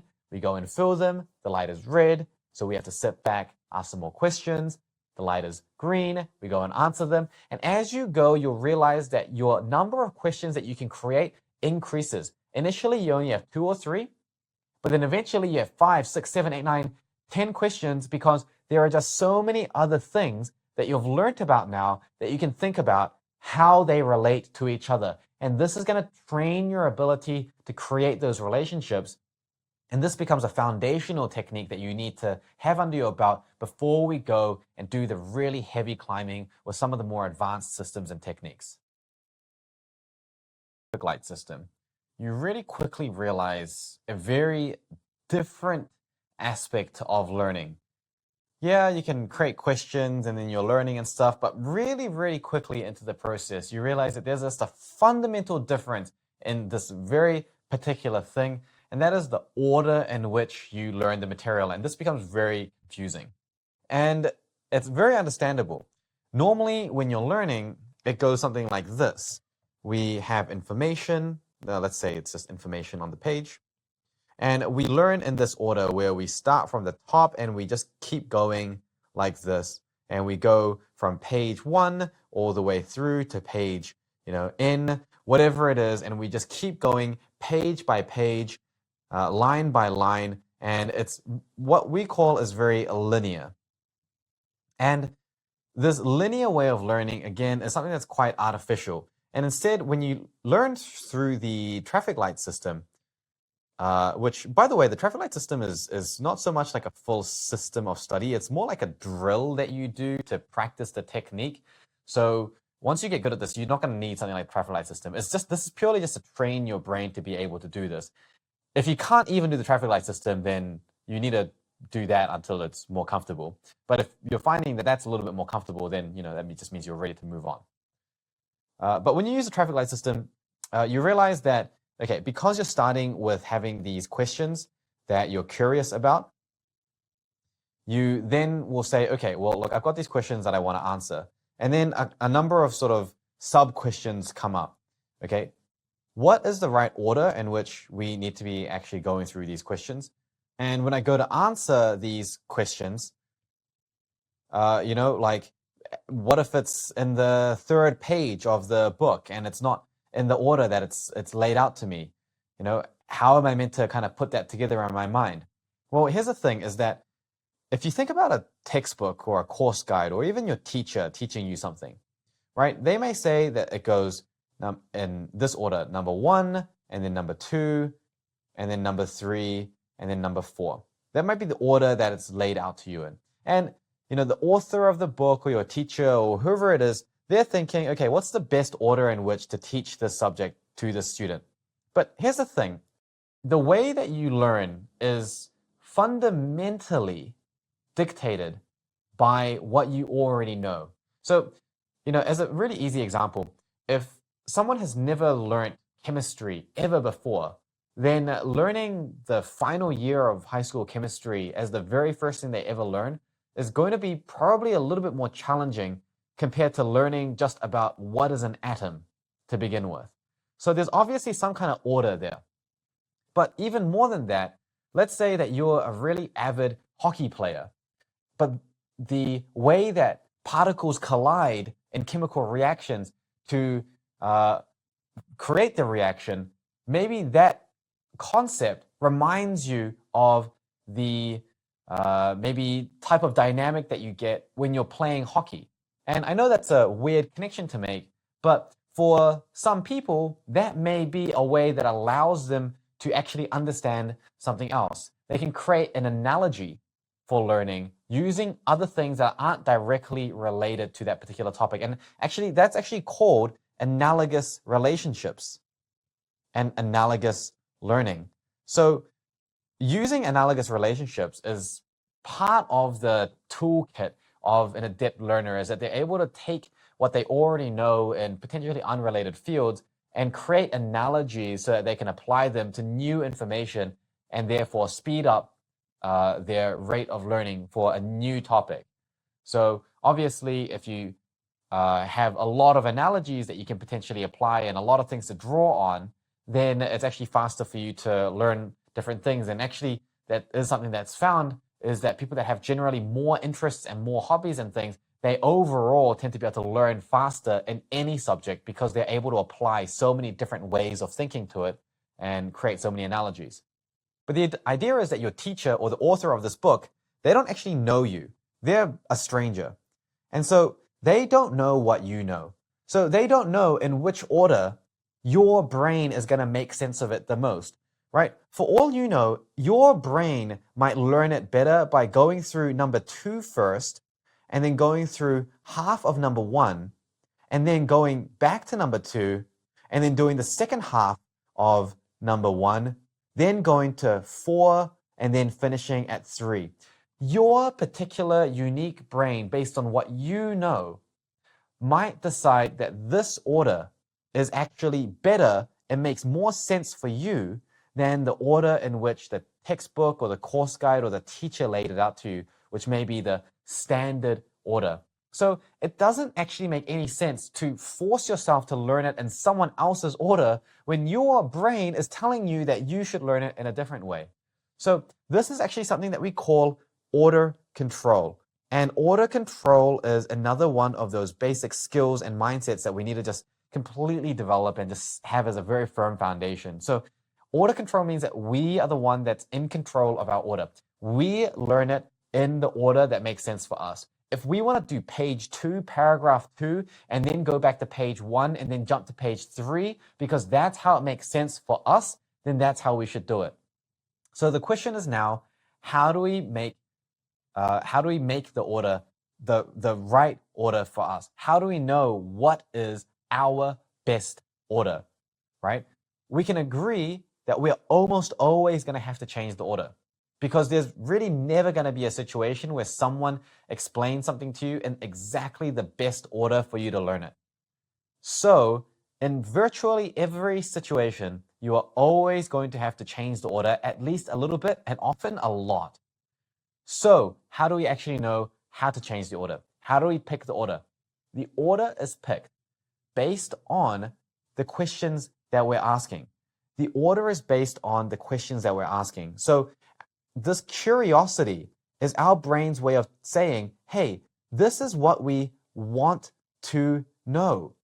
Okay? If you're curious about it, it's what we want to know. So by answering this and satiating your curiosity, you are deciding that that's the order. So if you start a new topic and the first question you have is, so let's take an example. Again, we'll build off the idea that you read a novel and you needed to do a literary analysis on the techniques that were used.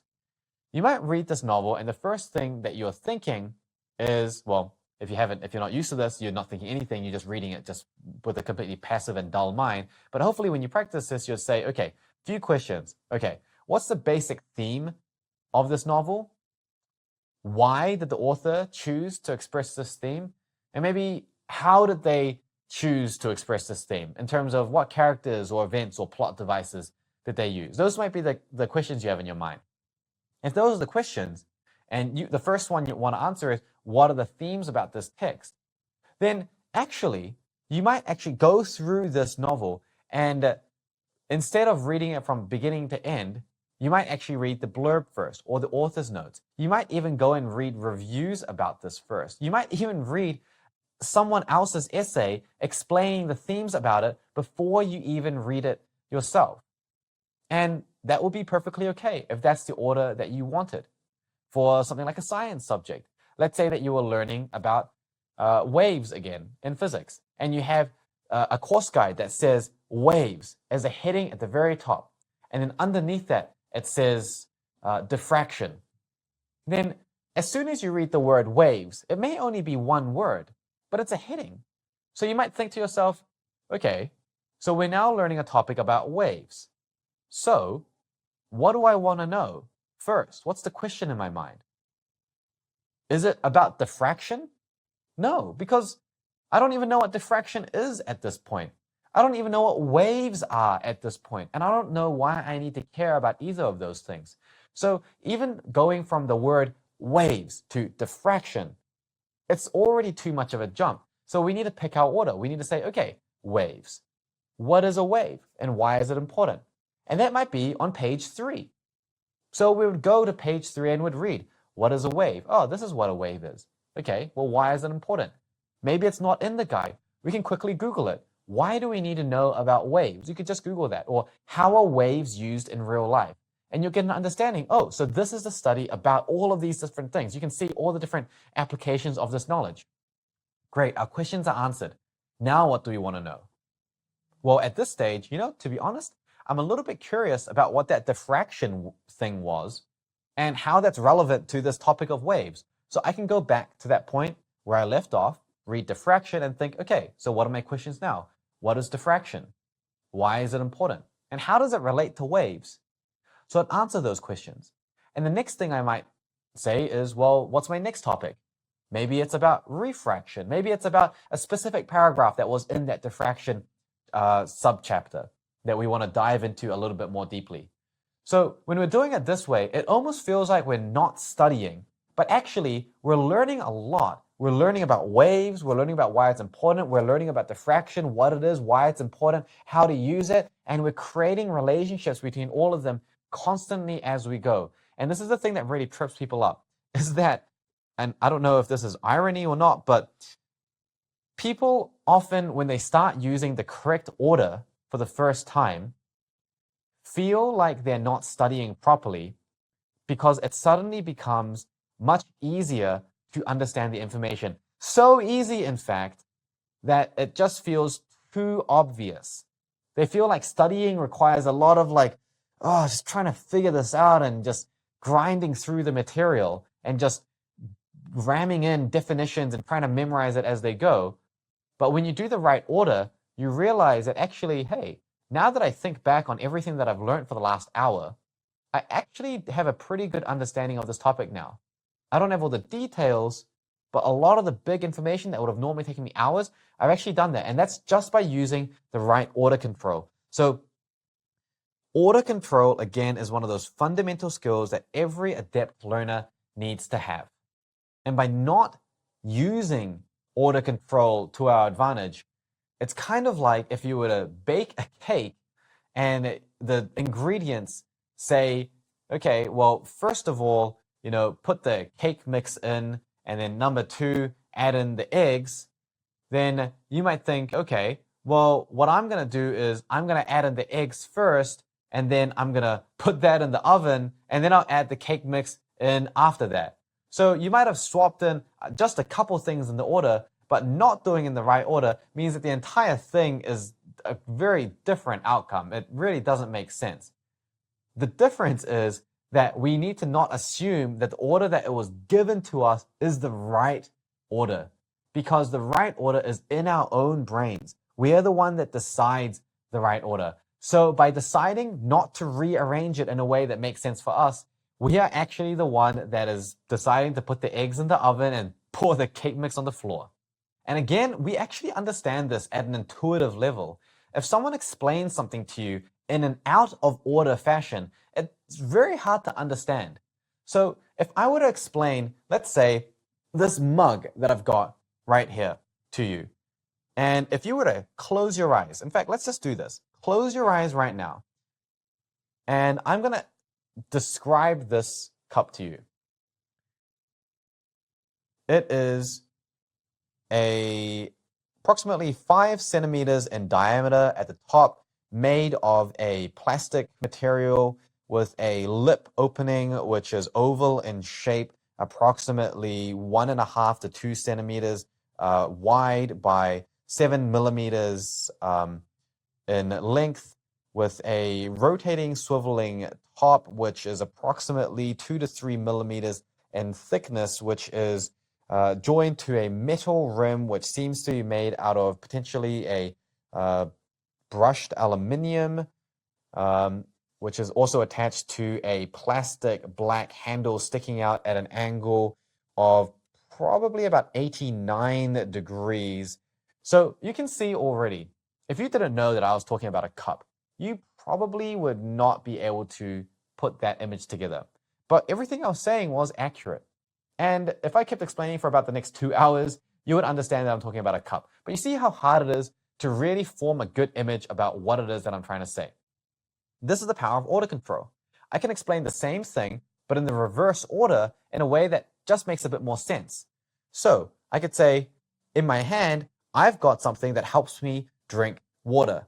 It's empty on the inside and it functions as a container. There's an area for me to drink out of at the top, and the bottom is completely sealed so that water isn't leaking out.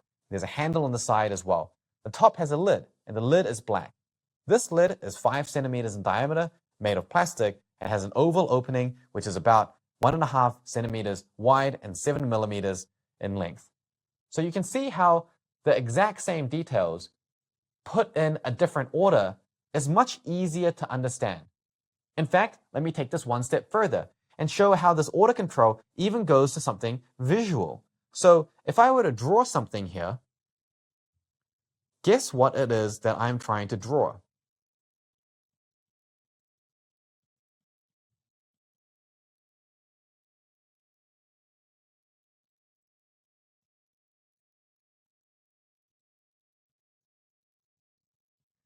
By now, you're probably confused. Let me try that again. I'm going to draw something now. I'm actually going to draw exactly the same thing. But I want you to tell me as soon as you know what it is that I'm drawing.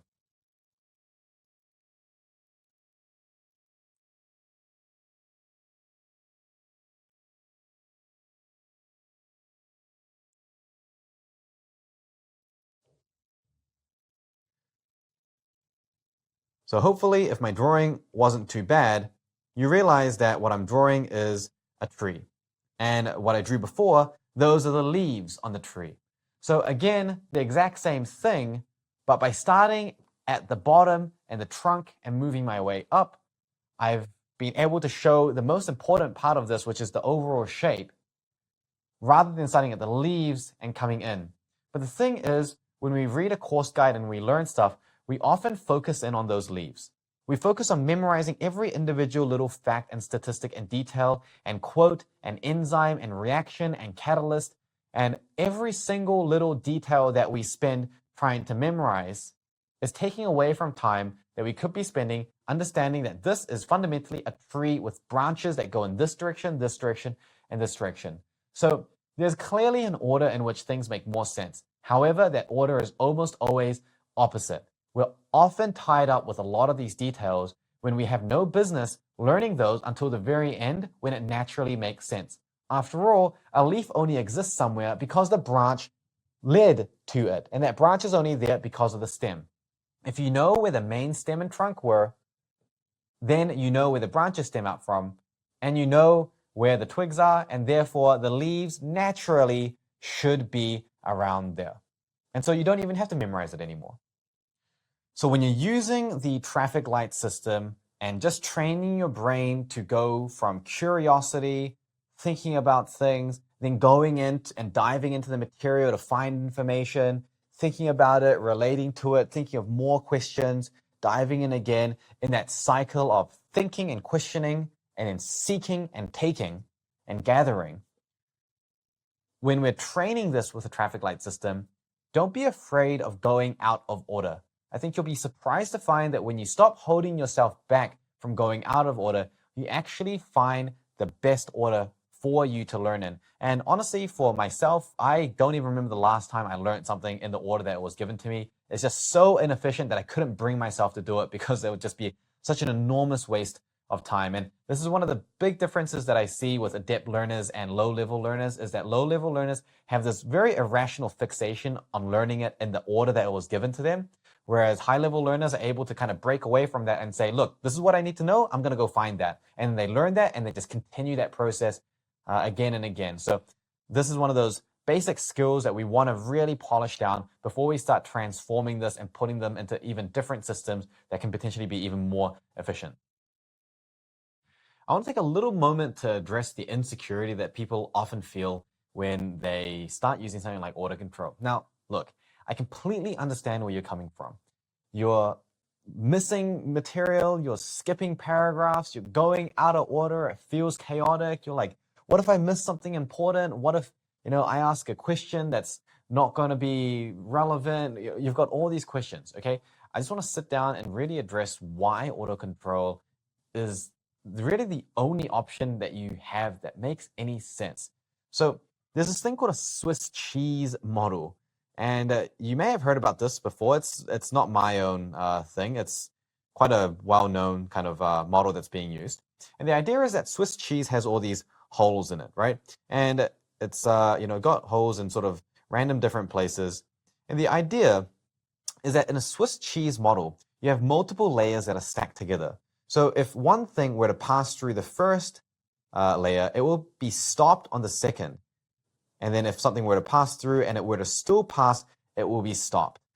So the idea is that you're not making every single individual layer completely seamless without any holes in it. You're basically saying, look, I'm aware that each layer has holes in it, but the idea is that stacking multiple of them together means that nothing will get through at the end. So one of the common fears and insecurities that students will have is that you worry that you're going to miss something. But the system is set up, that I'm going to teach you, is set up in a way that, first of all, don't worry, because the system itself is set up so that you're not going to miss anything. As in, if you were to follow the system, it should be impossible to miss anything anyway. But even without that system, the chances of you missing something are really low because of the fact that when you learn something through auto control, you end up revisiting the same information multiple times. So if you've got something on page number 1, and then you ask a question, and that question takes you to page 3, what happens over enough series of questioning, you get taken to page 4, then to page 5, and then you ask another question that gets taken to page 6. Because you're constantly thinking about how to relate it together, and your questions are always saying, okay, well, how does 6 relate to number 1?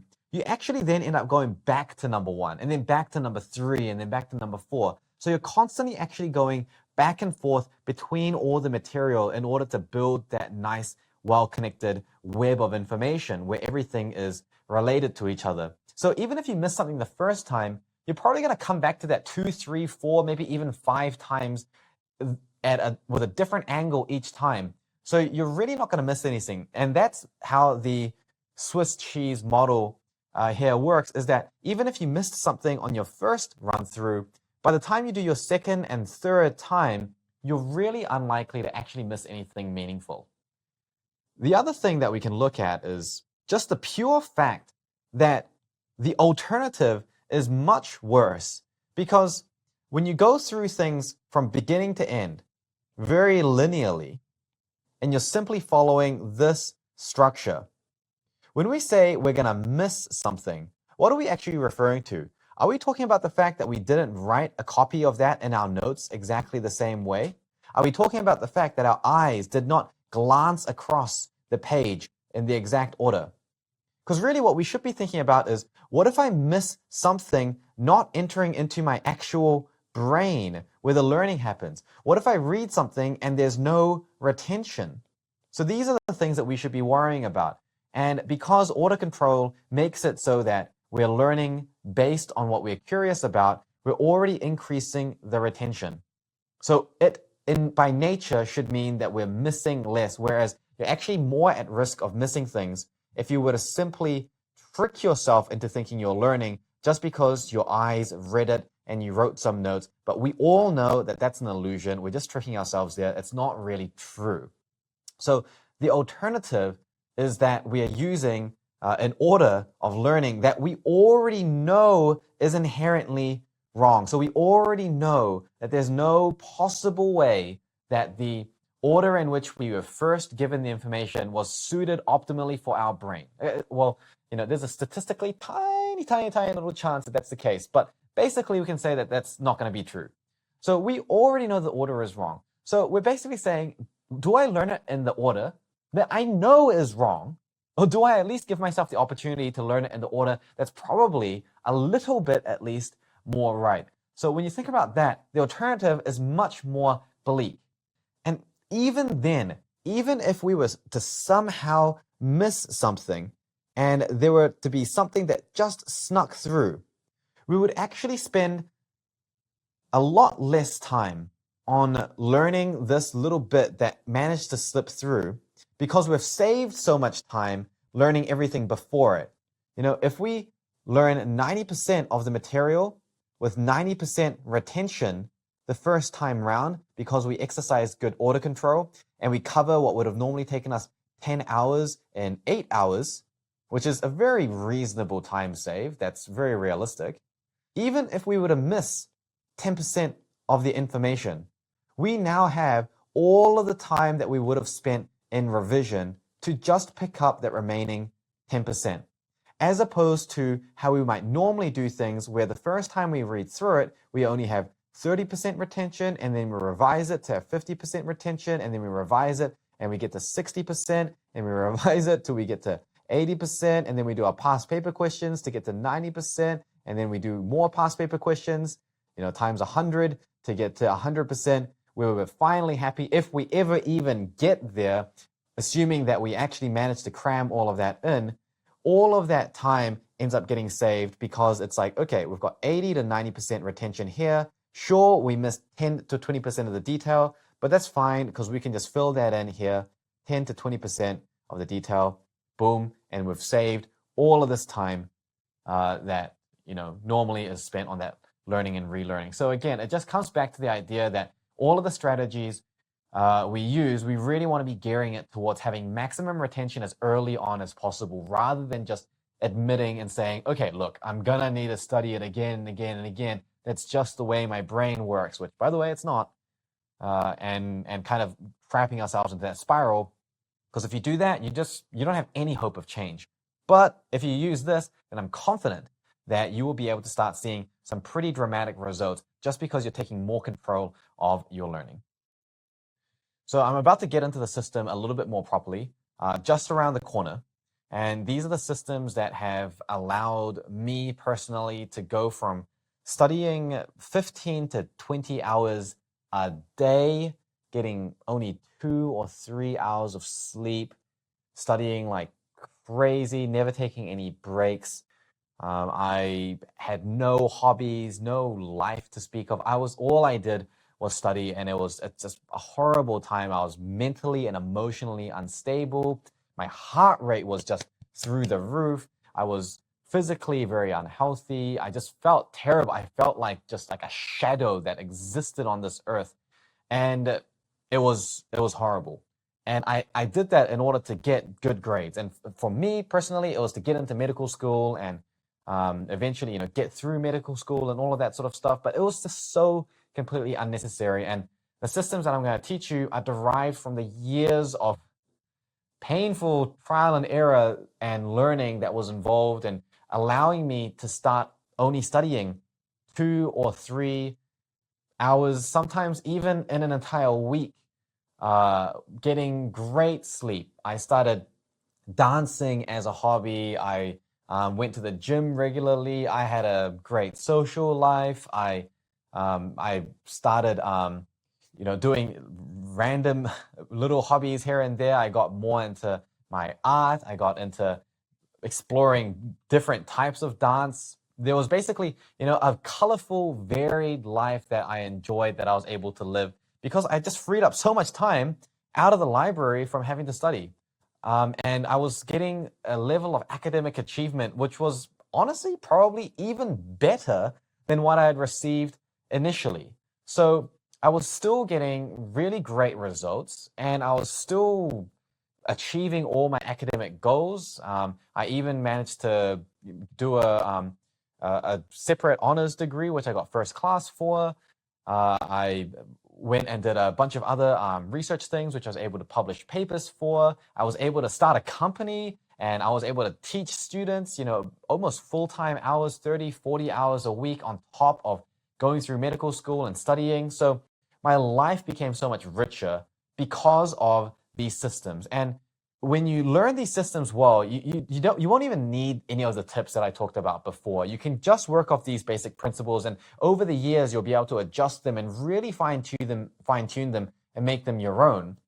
And that's the beauty of it, is that you're going to be able to create a system that's perfectly molded for the way that you like to think. And you'll realize that actually studying is not that difficult when you tap into how your brain really works. So I'm really excited to be able to share that with you. And that is, again, just around the corner. But after having worked with so many students, I've realized that there are some students that get amazing success with this. We're talking about students like Olivia and Conan that I talked about before, who they are studying 4 to 5 or 7 times less than they were before, and the results they're getting completely below their previous academic achievements, way out of the water, into another ocean completely. These are students who are achieving in the top 0.5%, top 1% of their cohort, when before they were borderline failing. These are students, I've had one student who was interviewed by their school because their teachers couldn't figure out why they were able to achieve so highly while not seeming to study like any of her friends. And in fact, actually, that school ended up interviewing me to get me involved in running programs in that school. So, these are the types of results that I've seen a lot of my students able to get. And whether they go to a great school or a not so great school, or whether they're really wealthy or financially just making ends meet, or whether they come from a different ethnic background or different social pressures, I've worked with a very diverse range of students, and I've seen that the basics of these techniques in the system will work. And yet, despite all of that, there are still students that will not actually be able to pick it up and go with it. I've mentioned some of the issues before, some of the common traps that people fall into. But I want to talk about something that's even more root to that, because you know about those common traps. You've heard me talk about it a little bit. So now I think you're ready to hear about the thing that I think, honestly, it sets apart the winners from the losers, okay? And I'm not going to go into what the win and lose really means, but whatever your goal is, if you're planning on achieving that goal, I think this is really something that sets it apart. And this is not my own concept. There's actually even books written about this topic, and that is the idea of unlearning. Unlearning. So the idea is that whenever we learn anything new, we have a set of biases, okay? It's almost like sunglasses, very heavily tinted sunglasses that are covering our eyes and our perception of things. So if I teach you a new technique, if you've heard something from somewhere else that this is how studying or learning is meant to be, or this is how you think, or this is how you are, or how you do things, or how it has to be, then that's going to taint your experience of using the technique. And you're never going to be able to be free of all biases. No one can. But we have to be aware of them, because if we're not aware of them, we stop ourselves from unlearning. So it's kind of like if someone was, if someone, every time they got stressed, they had like a nervous tick or something. And in fact, when I was in my early years of high school, I did have a nervous tic. I had this shoulder shrug thing that I used to do. I used to feel really uncomfortable and tense in my shoulders and my neck. I used to have this head tic that was really bad at a period of my life. So there was this nervous tic. And the idea is that when you're stressed, that response can come out more. When you're challenged, the response can come out more. Or in this example, when you're studying, there might be a certain habit, the way that you study or the way that you think about material when you're learning, that actually gets in the way. In order for you to move past that habit and develop a new habit, we first need to take that away and unlearn it. We need to unlearn the bad habits and the bad responses. I had to unlearn my tic first in order to replace that with a healthier, more productive, or in this case, more efficient alternative. But it's impossible to fill a cup that's already full. And so that's what unlearning is about. And so all the books that have written about unlearning talk about how people who have what it takes to succeed are able to unlearn very, very quickly and very, very openly. They don't attach a sense of ego and self-worth to holding on to ideas just because they've held on to it before. Instead, they place a sense of identity as being someone who's very flexible and very adaptive and isn't afraid to discard parts that don't work in favor of alternatives that do work. It doesn't mean that they're so open-minded that their brain falls out. They're still skeptical and critical and good critical thinkers, but it means that they're very open to being wrong so that they can quickly unlearn, get rid of that, and replace it with something that's faster and easier to replace that with. And when you shift that sense of ego and attachment from I'm a person that studies like this and thinks like this to being I'm the type of person that's willing to overcome and adapt very easily, then your life in general is going to get a lot easier, but especially this process, because again, the techniques that I teach you will be very different to the way that you may have approached studying or learning ever before in your entire life.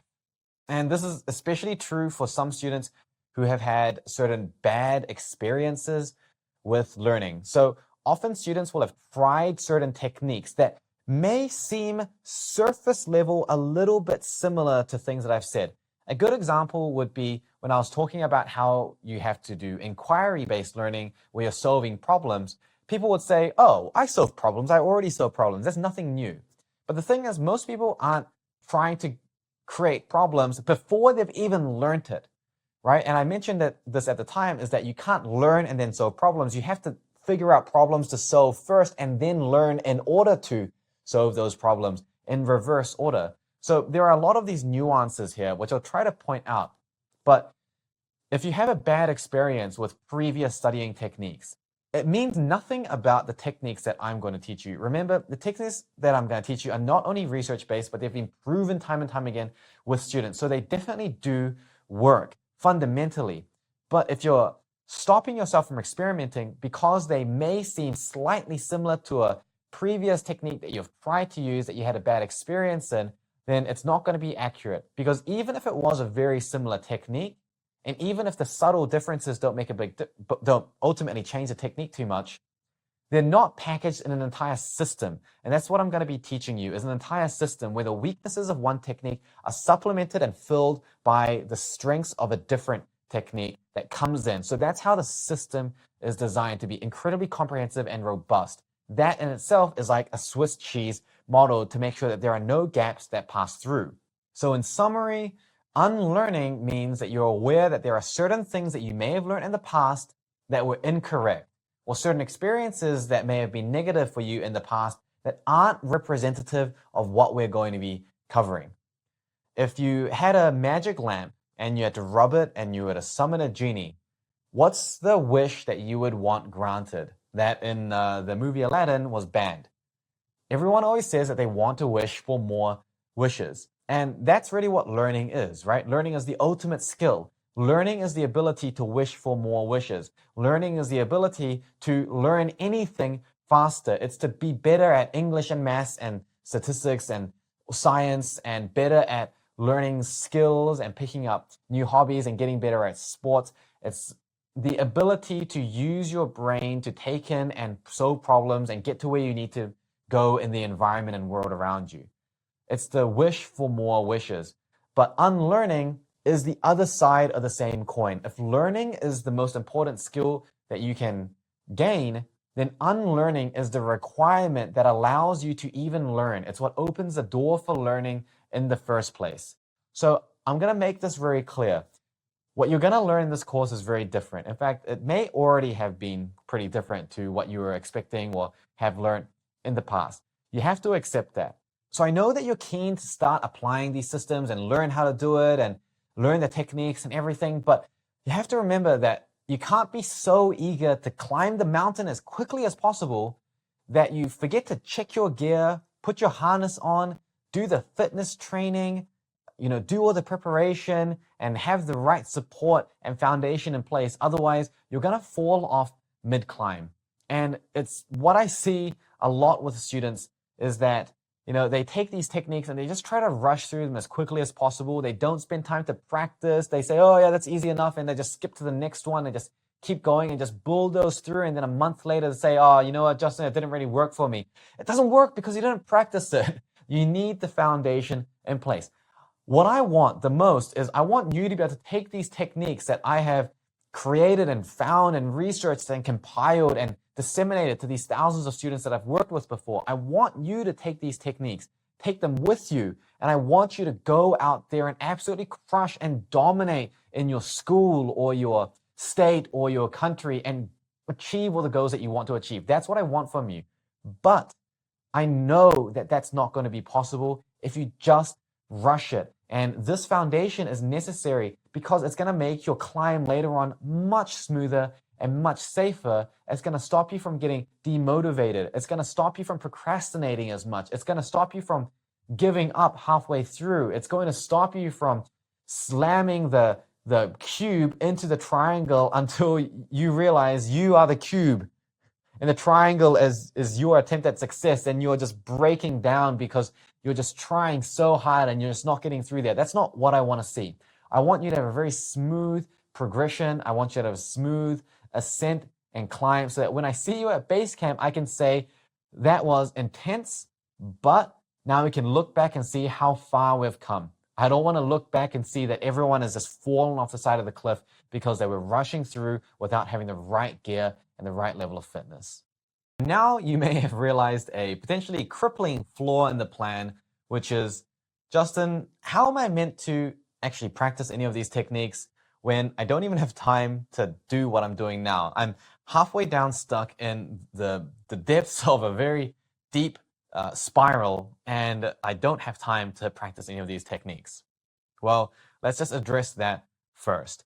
A lot of students find it difficult to schedule things in and even just create schedules that are sustainable and work for them. And we're just going to go through and figure out what the main mistakes that students are making when it comes to scheduling and time management, and just some guidelines on how we can fix them.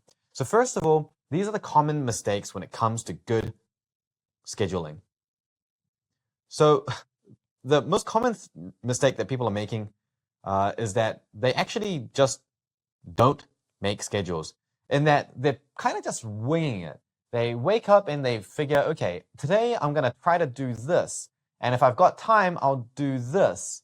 And then later in the week, sometime I'll do this. And then I'll revise this later when I feel up for it and have time. So obviously, if you don't even have any structure, you just have nothing to work off of.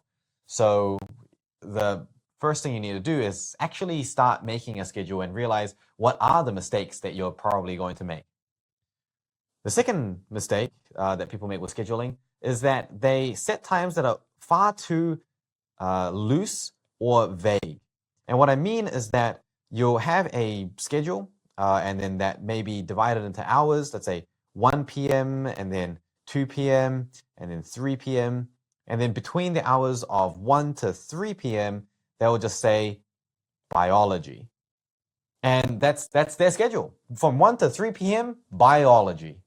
It's way too vague, and it doesn't really give you any real idea about what you're actually meant to be doing in the moment. So for beginners who are just getting into scheduling, I'd actually recommend dividing your schedule down right all the way down to make sure that you know exactly what you're doing. So don't just say 1 to 3 p.m. biology, actually break that down into something that's a lot more specific. And we'll go over the guidelines all at once later. But if your schedule just is basically keywords that are loosely defined to a general time block, then you're probably making this mistake. The third issue with scheduling is that it tends to be way too overpacked or overambitious. So after biology at 3 p.m. and then 3 to 4 p.m. is English, and then from 4 to 5 p.m. is Spanish, and then from 5 to 6 p.m. is maths, and then from 6 to 6:30 is dinner. You know, the schedule is so packed that number one, there's no room for error. The chances are that your schedule is not going to go exactly to plan. Even if you are perfectly in focus, which most of the time you're not going to be perfectly in focus, even if you were, things can always come up during the day. And if things come up, that could potentially derail you. And the thing with getting a schedule derailed is that it's kind of demoralizing and demotivating. So you could be having a great day, something happens, and you missed your 3 p.m. deadline. And now you're like, well, look, my schedule's screwed up already. I may as well just give up for the rest of the day. And it's very tempting to fall into that. So we want to make sure that when we're scheduling, we're not overpacking them where it's down to the minute. Always leave room and buffer in between so that the schedule is realistic and achievable. It's better to have a consistent schedule that you're able to follow, that you're achieving every single day, rather than a schedule where on your best day, you'll get everything done and have an awesome day, but 9 out of 10 days, you fail on half of the tasks because it was just way too ambitious. So we really want to make sure that our schedules are, number one, created so that we give ourselves some level of control over how we're spending our time. We want to make sure that they're much more specific so that we're being more intentional and giving our brain more of a focus, because if it's too vague, then it's going to cause a lot of delays in between. You know, you might end up sitting down here at 1 p.m. and think, okay, it's time for biology. But then you're like, well, what do I do now? And that time where the delay comes in could eventually lead to procrastination. And in fact, often what happens is that people will get distracted during this delay period, which is actually what leads them down to just being completely derailed for the entire rest of the day. And especially when there's a lot to do, you just can't afford to have these delays in there. And then finally, we want to make sure that we're not overpacking them, because this creates a schedule that is too fragile or brittle. It's not flexible. It doesn't adapt. And it also, just because you've overpacked a schedule doesn't mean that it's become any more intentional. Often these two things will come in together. So you'll end up with schedules that are not only vague and loosely defined, but also really overpacked, which means that at every single one of these moments, there is a delay, there's a delay, there's a delay, there's a delay. And so you've got even less time to do what you need to do, and you've got too many things to do in the first place. So it's just a perfect recipe for a schedule failing. And these are the reasons why most people, when they start scheduling, they're not able to continue that for more than a week or two. It's because the schedule wasn't built sustainably in the first place. So let's have a look a little bit more at how to avoid these mistakes and then do the better alternative and make schedules that actually work. And these are still the guidelines that I will still use to this day. Again, these are just the bare basics which you need to follow. And then on top of that, we can actually layer some really interesting, more advanced time management techniques that we'll teach you later in the course. But again, you need to have this as the foundation.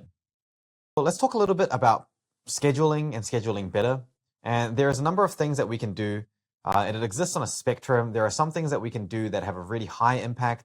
And then there are some things that are kind of just tips and tricks that help support that. So I'll focus on the things that are the most impactful first. And nothing better to start with than the idea of prioritization. So we want to make sure that we are prioritizing. So what prioritizing really means is that we are trying to get as much value for the amount of time that we're actually spending. So time is passing no matter what. Even if you decide not to do anything, time is going to be passing. So we want to make sure that the time is being spent in the best way possible. because you could be spending the same 6 hours, and in those 6 hours, you may end up achieving absolutely nothing towards where you wanted to go, compared to if you knew exactly how to spend that time, and each hour is being spent to get you ultimately to your goal. And this goal could be whatever you want. And that's the beauty about prioritization, is that the goal for your first week might be to do really well in an English essay. In week 2, it might be to spend time with your family. It might be to take care of yourself because you're about to burn out. It might be to catch up on your maths. It doesn't really matter. It's whatever is the most important to you that week or that day. And that's going to dictate the way that you spend your time and the way that you schedule your week, and the actual activities and the tasks that you put into your calendar. So when you are scheduling, you want to make sure that the tasks that you assign yourself are the ones that you believe get you the closest to whatever your main priority is at that time for the amount of time that it takes. So there's no point in doing really well in your maths in week 3 if you're actually imminently about to burn out and then spend the rest of the year extremely unproductive because you're borderline depressed. Likewise, there's no point doing really well in your English essay in week number 2 if your family is about to disown you. So it's important to realize that life is varied. There are lots of things that we need to try to balance on our plates at any given time. And prioritizing well means that you give each task the amount of focus and attention that it deserves so that you're able to accurately balance everything.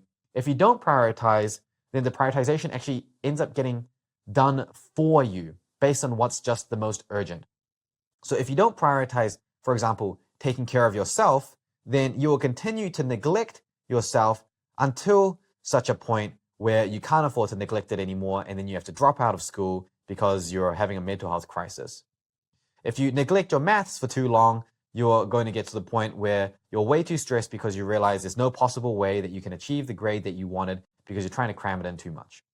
So prioritizing means that we are spending the time on what we need to so that we can achieve balance. And because it's not possible to balance literally everything all the time, we choose the thing that we're going to focus on so that when we look at it across, weeks and months, we're giving everything the amount of time that we wanted to give it. Okay, so we're balancing it in the way that it needs to when we're looking at across weeks and months. But on a single day or a single particular week, you might have a heavy focus for any individual single aspect. So prioritizing and getting into the habit of prioritization is actually more important than the scheduling, because it's really easy to schedule wrong. But even if you were to schedule right, so good scheduling does not mean good prioritization. So you could have really good time management and really good scheduling in terms of your specific way that you lay out your calendar and you organize your tasks per day. But if they're not the tasks that actually get you the closest to your goal, then it's actually time that's wasted, or at least wasted relative to what you could be doing in that time instead. So before you even look at what to schedule in, we want to make sure that it is the thing that is the most important to us, with an active process of prioritization. Now, this is something that I actually really underestimated when I was younger, and I used to only focus on this until I realized that I was doing a lot every single day, and my time was getting filled up. So I was feeling very busy, but at the end of the day, I still felt like I was not getting anything actually meaningful done, which doesn't seem like it made sense. How am I able to be both busy and yet not being really productive anyway, by not getting anything meaningful done? And that's because I realized I was busy with stuff that was not meaningful. So prioritization, again, means that we're filling the time with whatever gives us the most meaning. And we'll go into different ways of prioritization later. But for now, what you could use is a very simple system, very simple sort of checklist, which is, if I could only get 2 things done the next day or this next week and still be satisfied, what would those 2 things be? And then you build your entire schedule around that. So I would recommend that you actually think about this at the end of every day. So you think, tomorrow, if I could only get 2 things done, what would that be? And that might be, okay, I need to exercise and I need to study my biology. Those could be the two main things that you need to get done. Or on another day, it could be, I need to get good sleep tonight and then I need to study my maths. Or it could be English and physics. Okay, it doesn't matter. The idea is that you're making an active decision about what it is that you're going to prioritize for the next day, and you're building your schedule around that, which is a fundamental first step good habit that we need to build. So we've established that we need to set good priorities before we even schedule. Otherwise, we're just going to end up filling our day with meaningless tasks that don't really get us to achieve the goals that we want to achieve. And prioritization is the opportunity that we have to actually decide what is the most meaningful thing for us, what's going to get us to our goal in the most effective way. So let's dive into this a little bit more in detail so that we can get some more guidelines. So when should you prioritize? So I recommend that you initially start by setting weekly priorities. And then as you get more and more used to that, shift to doing daily priorities. I personally do daily priorities, but I actually did weekly priorities for probably my first couple years. In fact, I realistically didn't need to do that for that long, honestly, but I just didn't feel the need to go to daily priorities because I guess things in my life weren't changing fast enough for it to require that. So when you're in a more relaxed time, then you can set weekly priorities. But when you're really, really busy, you might want to decide to do daily priorities just to make sure that you're accommodating for any changes in what you think is the most important at any given moment. And I would always say that after you do this, set your schedule after that. So it's usually the night before. So I would do my prioritization the night before, and then I'd set the schedule for the next day the night before.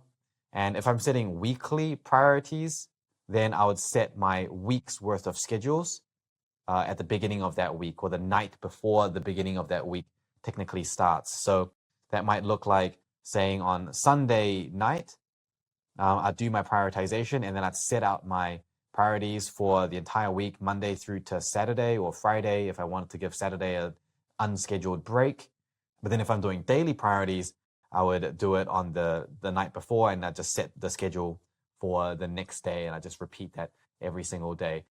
Funnily enough, it's actually quite a relaxing process to do this because it makes you just feel like you're in control of what's happening in your life, which is a little bit therapeutic, especially when things get quite chaotic. And while you're doing this, I would definitely recommend that you use either a diary or an app. Now, I personally prefer using an app because there's a lot of features that are quite convenient through an app that you don't get through a diary. The benefits of using a diary is that you do get that very pen and paper feel, which a lot of people really love. And I can definitely understand that it's in itself quite a calming process to just write things down and just spend time to kind of plan things. And that pen and paper does feel quite good to do that. Personally, I use an app because it offers me the benefit of being able to shuffle and reorganize my time throughout the day without having to pull out a diary. And I feel like it's a little bit more just portable and more accessible. And I guess this is because my day personally tends to change pretty often. Even when I was a student, I was juggling a lot of things at the same time. So it was necessary for me to be able to reorganize my day on the fly very, very quickly. That's very difficult to do during the day for a diary because you have to literally like scribble things out and then write it out again, which looks kind of messy. Whereas on the app, you can just kind of click and hold and shuffle things around and use some kind of calendar app. And there's number of calendar apps out there. So me personally, I'm kind of biased towards using apps, but experiment for yourself, see which one feels better. The best solution is always the one that you're going to be able to do day in, day out consistently. I've been scheduling basically every single day for the last probably 10 years of my life. And I don't think I've probably missed a single day where I haven't scheduled it. It's not me being pedantic. It honestly just gives me so much more control over my life that it means that I have a lot more free time available and I can actually spend the time doing what I want to do. So if my friends say, if I can hang out, then I can schedule it in, which might seem really artificial to have to schedule in time to spend time with family or friends, but it at least means I get the time to spend time with family or friends rather than some people who are really busy yet don't actually take the time to really schedule things in. At the end of the day, they are the ones that just don't have time to do anything. So I think you ultimately sacrifice more just by relinquishing the amount of control that you could have. When you're setting the actual tasks into your app or your diary or your calendar or whatever you're using, like I mentioned before, you should always make sure that your tasks and things are very specific. And when I say specific, I often find that students underestimate how specific they should make things, especially when they're first starting out. So using the example of before, don't just write biology at 2 p.m. Say, okay, 2 p.m., go to library. 2:10, open books, sat down. Okay, 2:15, set study goals for next 1 hour. Really break it down and then say, okay, 2:15 to 3 p.m. focused study using a effective technique, such as one of the many techniques that I'll show you later in the courses and the tips that we've already learned through the gear check. So you might be thinking, okay, well, look, it seems like a lot of time to be spending 15 minutes just preparing to begin the study. But here's the thing is that just because you wrote biology 2 p.m. doesn't mean that as soon as 2 p.m. hits, you suddenly start going into focused study. You probably require a bit of setup anyway. So all I'm doing is I'm just actually writing it down so I'm at least realistic with what I'm spending my time doing. And then it means that I can focus on something that's very achievable at any given moment. So it means that because it's specific, it means that it's more focused. And so my brain is not going to be as willing to delay because it's like, okay, 2 p.m. library. That's pretty clear. I need to go to the library at 2 p.m. By 2:10, I need to have all my books open, sat down, ready to study. That's pretty easy to understand. So there is no delays because I'm not giving myself a chance to think about what do I do next. Okay? I'm not thinking about what next. And because I'm not thinking about what next, I'm less likely to start procrastinating. And so setting more specific goals, and eventually when you get more and more used to this, you won't have to do this as much. But for beginners, I really recommend actually setting much more specific goals about exactly what you want to achieve, as well as setting these study goals as well. So you can see that here, I've set study goals for the next hour. Don't just say something like, oh, I'm going to study biology between 2 to 5 p.m. 3 hours is a lot of time, and you could be doing a lot of stuff during that time. Are you going to be maximally focused for that full 3 hours? Most people are not going to be. So it's better to actually say, okay, in the first hour, I'm going to get this done, A, B, and C. And in the second hour, I'm going to cover topics D and E. And in the third hour, I'm going to revise A through to E to make sure that I've got it all down, or whatever it is. And you can use whatever techniques that you're familiar with. You can use the techniques that you're going to learn in this course and the techniques you've already learned. It doesn't really matter, but you want to be much more intentional with the way that you use your time. For some of my students who really struggle to maintain focus, I actually tell them to set 30-minute goals. So every 30 minutes, they know exactly what they're trying to do. So really anchor in and specify your tasks, make them really specific, and set those really short-term goals. Now, as some final tips, just to make sure that all of this goes smoothly, when you're scheduling in your times, on top of making them specific, you always want to start with your highest priority items first. So if you're using a very simple prioritization, such as what are the 2 things that I want to make sure I definitely get done tomorrow, then you want to schedule those 2 things in first, and then you can schedule in all your other items after that. And then it's not so important whether you finish them and get them done or not, because you know for sure that you're getting your top 2 priority items done definitely by the end of that day. And remember, because you're reprioritizing relatively frequently, you don't have to worry about there being something in your list that you think, oh, this is also kind of important. It's okay. You don't have to set it as a high priority for that day. You can set it as a high priority for the next day. Because remember, at the end of every day or at the end of every week, whenever you decide to do it, you're going to be reevaluating all your priorities anyway. So these top 2 most important items, they're probably going to change every single day anyway. But it means that over time, instead of being completely bogged down, you're always able to get through your top priority items so that When things are really busy, you've got lots of stuff to do, but when things are more relaxed, then you actually have free time that you can gather up as well. So your level of busyness is always going to go up and down throughout the weeks. When there's exams, you tend to be busier. When there's not, it tends to be freer. During the breaks, you might be more free. If you work part-time, you might be busier. So things always go up and down. But when you're consistent, you'll always eventually get through everything. But trying to rush through it means that you're sacrificing so much that eventually you make other things way too urgent. And then when things are urgent, you just lose all of that freedom. So just be really strict about setting your 2, maybe 3 highest priority items. Definitely, I would not go above 3. Even me as I am with my current level of prioritization and time management, it's pretty hard for me to clock out more than 3 items consistently on any given day. And on the topic of consistency, in order to make sure that we don't fall into the very common mistake of overpacking and overscheduling our days, we will always want to make sure that we overestimate the amount of time that something will take by 25%. So if we think that it will take us 1 hour to study something, then set ourselves 1 hour and 15 minutes. If we think something is going to take us 2 hours to study something, then make sure that we set ourselves 2.5 hours.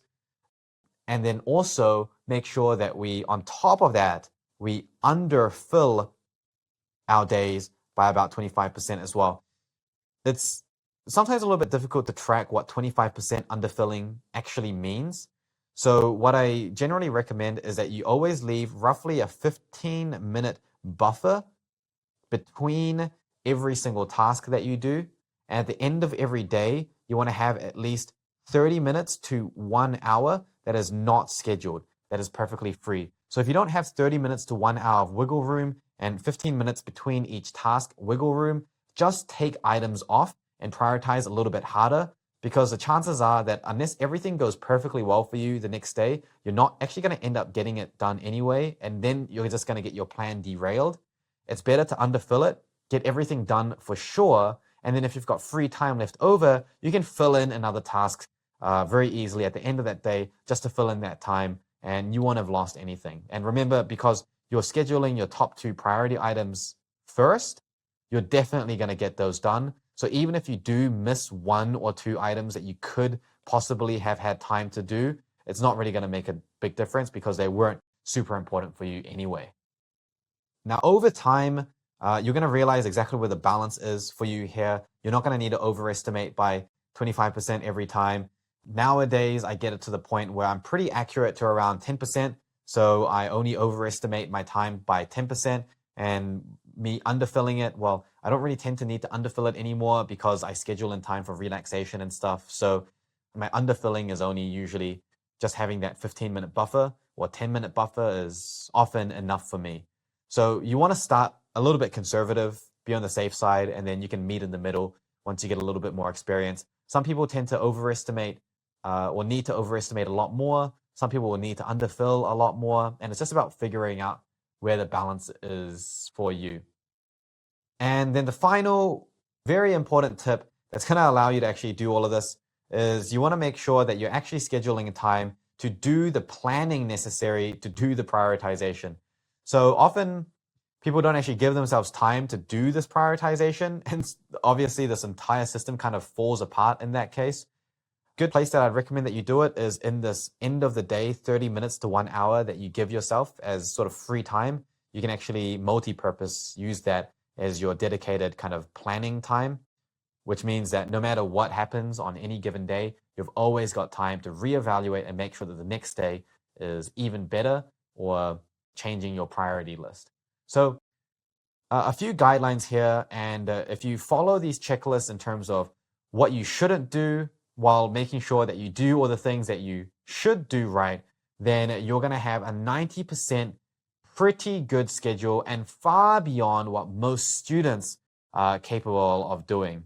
And once again, this becomes a solid foundation, then I'm going to teach you a completely different way of managing your time, which you're not going to believe how much more efficient that is. But it's completely impossible to achieve, not even a dream, if you're not able to do at least this basic stuff pretty smoothly and comfortably. All right, so let's now have a look at how we can actually reduce procrastination, specifically using this BEDS-M framework. And I've drawn a little bed up here just to make it easier for you to remember it.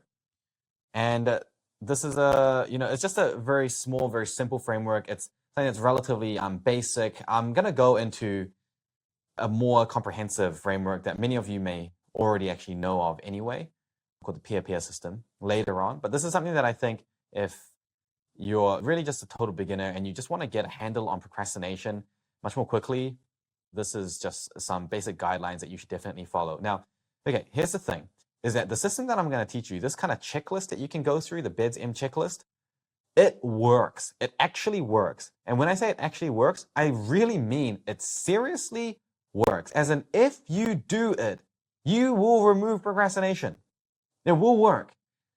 Yet, I get about probably 30% of students not finding success by using this. Okay, so there's about a 30% failure rate on this technique. Yet I'm saying that this, like pretty much, like maybe not 100%, but like 99.9%, this will work. So what's the deal? Why is there a 30% failure rate? Okay, the reason is every single one of these people that fail, without exception, as in across the thousands of students that I've worked with, I've never, ever seen someone who was in this 30% failure rate that actually used it fully.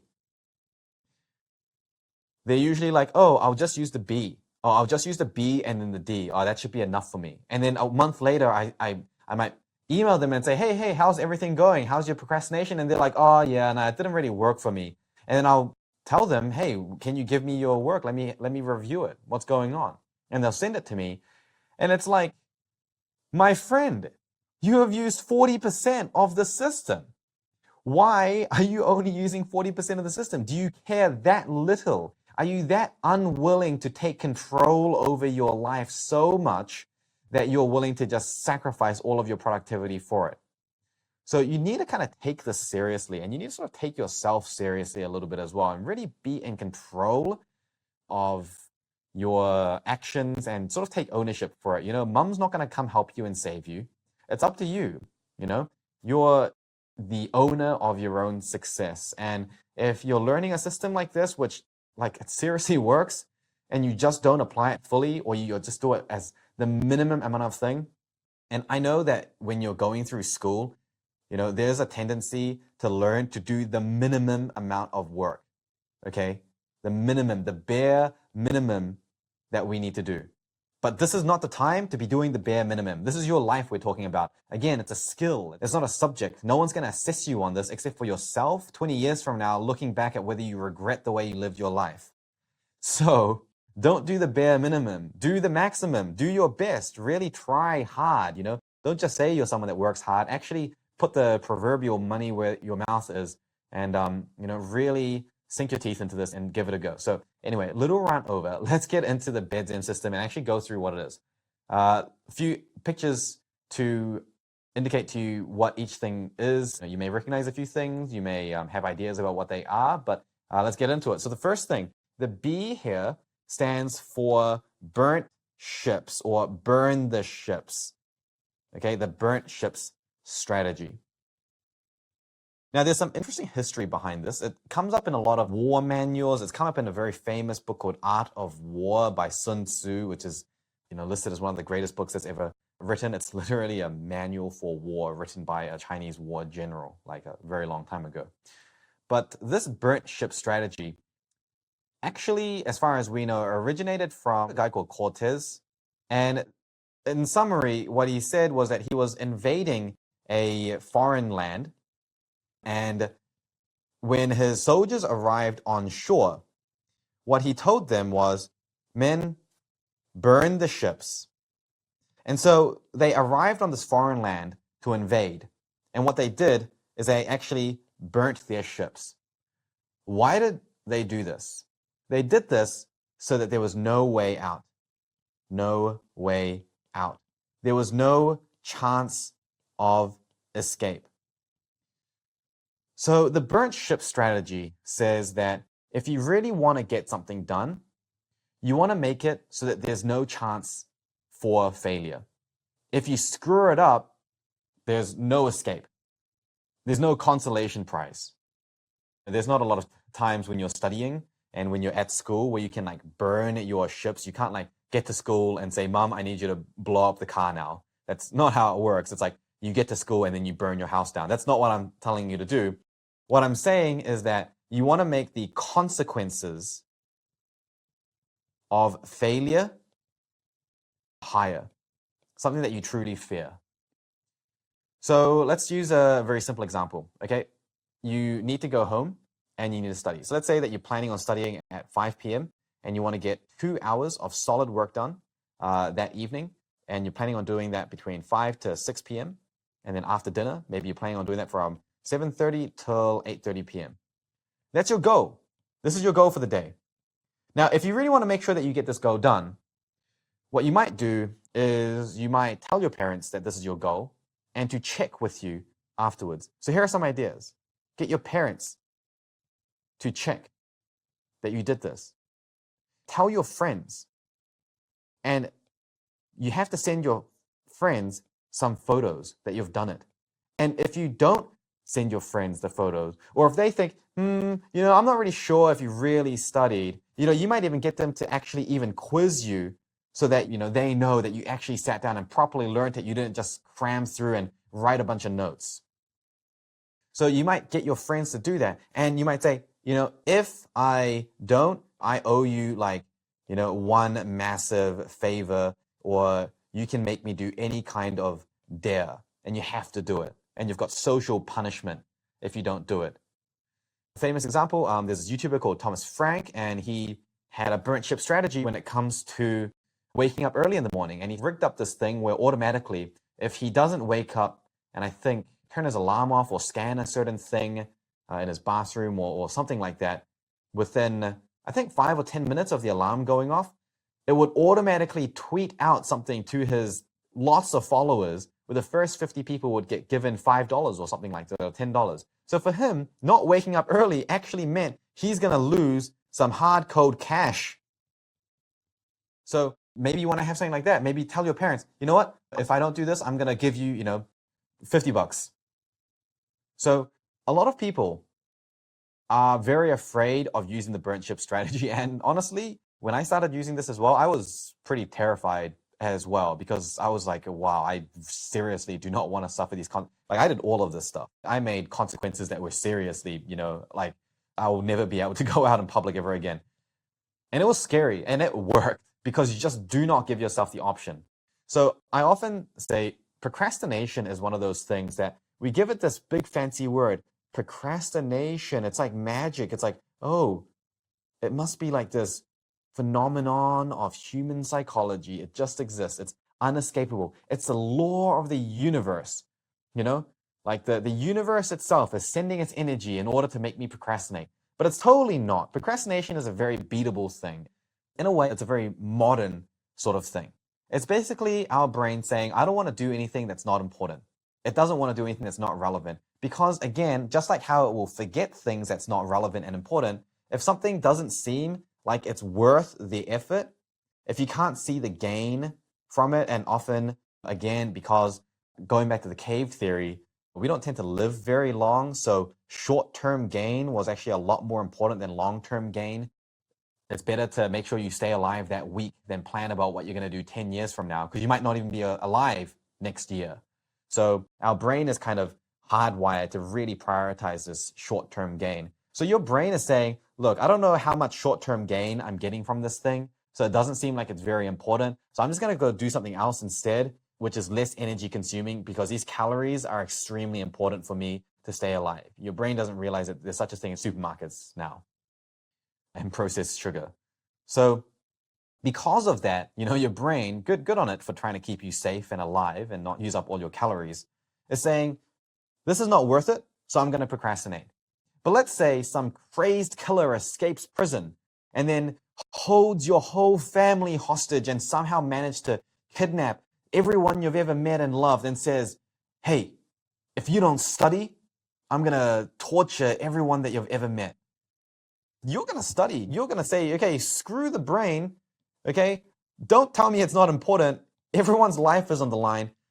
You will have instantaneously just solved procrastination. Okay, or if I said to you, I want you to wake up at 5:30 a.m. every single day for the next 2 weeks and study for 2 focused hours before you go to school every single day. And if you do that, I'm going to give you $10,000 cold hard cash every single day. By the end of the week, you can make $70,000 just by studying for 10 hours that week. So if you do that, you're probably not going to procrastinate, right? So the idea here is that when you use the burnt shift strategy, you're making a decision that you care about your development enough, that you're willing to put yourself under the pump and give yourself serious consequences. And you're not afraid. And the thing is, if you're afraid of the consequences, good. Just don't fail. It's as simple as that, really. So you don't want to make goals that are like ridiculously hard. You don't want to say, okay, I'm going to study from 5 to 6:47, and then at 7:30 to 8:30, I'm going to study exactly. And I only did till 6:46. Therefore, I need to, suffer the consequence. You want to have goals that are relatively achievable. You want to have goals that are very specific and, relatively simple, but ones that are going to be pretty meaningful still. All the stuff that I've talked about in the previous videos. You want to use those types of goals and that type of scheduling and that type of prioritization, okay? So that's the B, that's the burnt ships strategy that we can use. And then the E actually stands for environment, okay? So what do I have here? What I have here, and it might not be a drawing that's good enough to actually tell what it is, this is meant to be a cookie jar. And so I have this thing that I call the cookie jar effect. And anyone that's come to a seminar or a workshop or course by me has probably heard me talk about the cookie jar effect before. The deal is that I really like cookies, okay? I like a lot of different types of cookies, but there's something about a classic choc chip or a butterscotch biscuit or the Girl Scout cookies with the sugar on top of them. There's something about those cookies that just really does it for me. And I love those cookies. I will eat those cookies like a chain smoker. I wouldn't even wait for myself to finish swallowing. I just cookie after cookie after cookie. And so that's not good for my health and life and my obesity rate. So I don't want to ingest a lot of cookies. But for me, the thing is that if I see a cookie jar on my kitchen top counter, every single day after dinner, I'm going to grab and eat a cookie. And it takes a lot of willpower. Okay, let me say that again. It takes a lot of willpower and a lot of motivation in order for me to avoid eating that cookie. And it's why would I put myself in a situation where I am unnecessarily tempted and relying on motivation to overcome it? Why would I do that when I can actually simply remove it? I have plenty of other things in my life that I need to save my motivation for. Remember, I don't want to use motivation if I don't need to. So the solution is not to overcome and have self-control not to eat the cookie. The solution is not to have cookies, not to have the cookie jar. So the cookie jar effect means that what we're doing is we're going to set up the environment to be conducive of success. If next to your studying desk, you have your phone and then you've got your PlayStation or your Xbox and you've got your TV and then, I don't know, your dog sleeps next to you and you're time to do some nice relaxing study. And you've got a distraction here and here and here and then out the window you've got another one. The chances of you actually getting stuff done is much, much lower based on the fact that you now need to use willpower to overcome this and this and this and this and this. So that is a situation where you're using up a lot of willpower just to get stuff done. So remove the cookie jar. Get rid of these cookie jars. Study somewhere else. Put your phone away. Give it to your mom. Make it part of the consequence. Give it to someone else. Use a website blocker so that it's not distracting you. Use an incognito mode, on your browser so that when you go onto YouTube to look for educational content to help you study, you're not met straight in the face by PewDiePie or whoever your favorite YouTuber is telling you to watch his newest recommended video.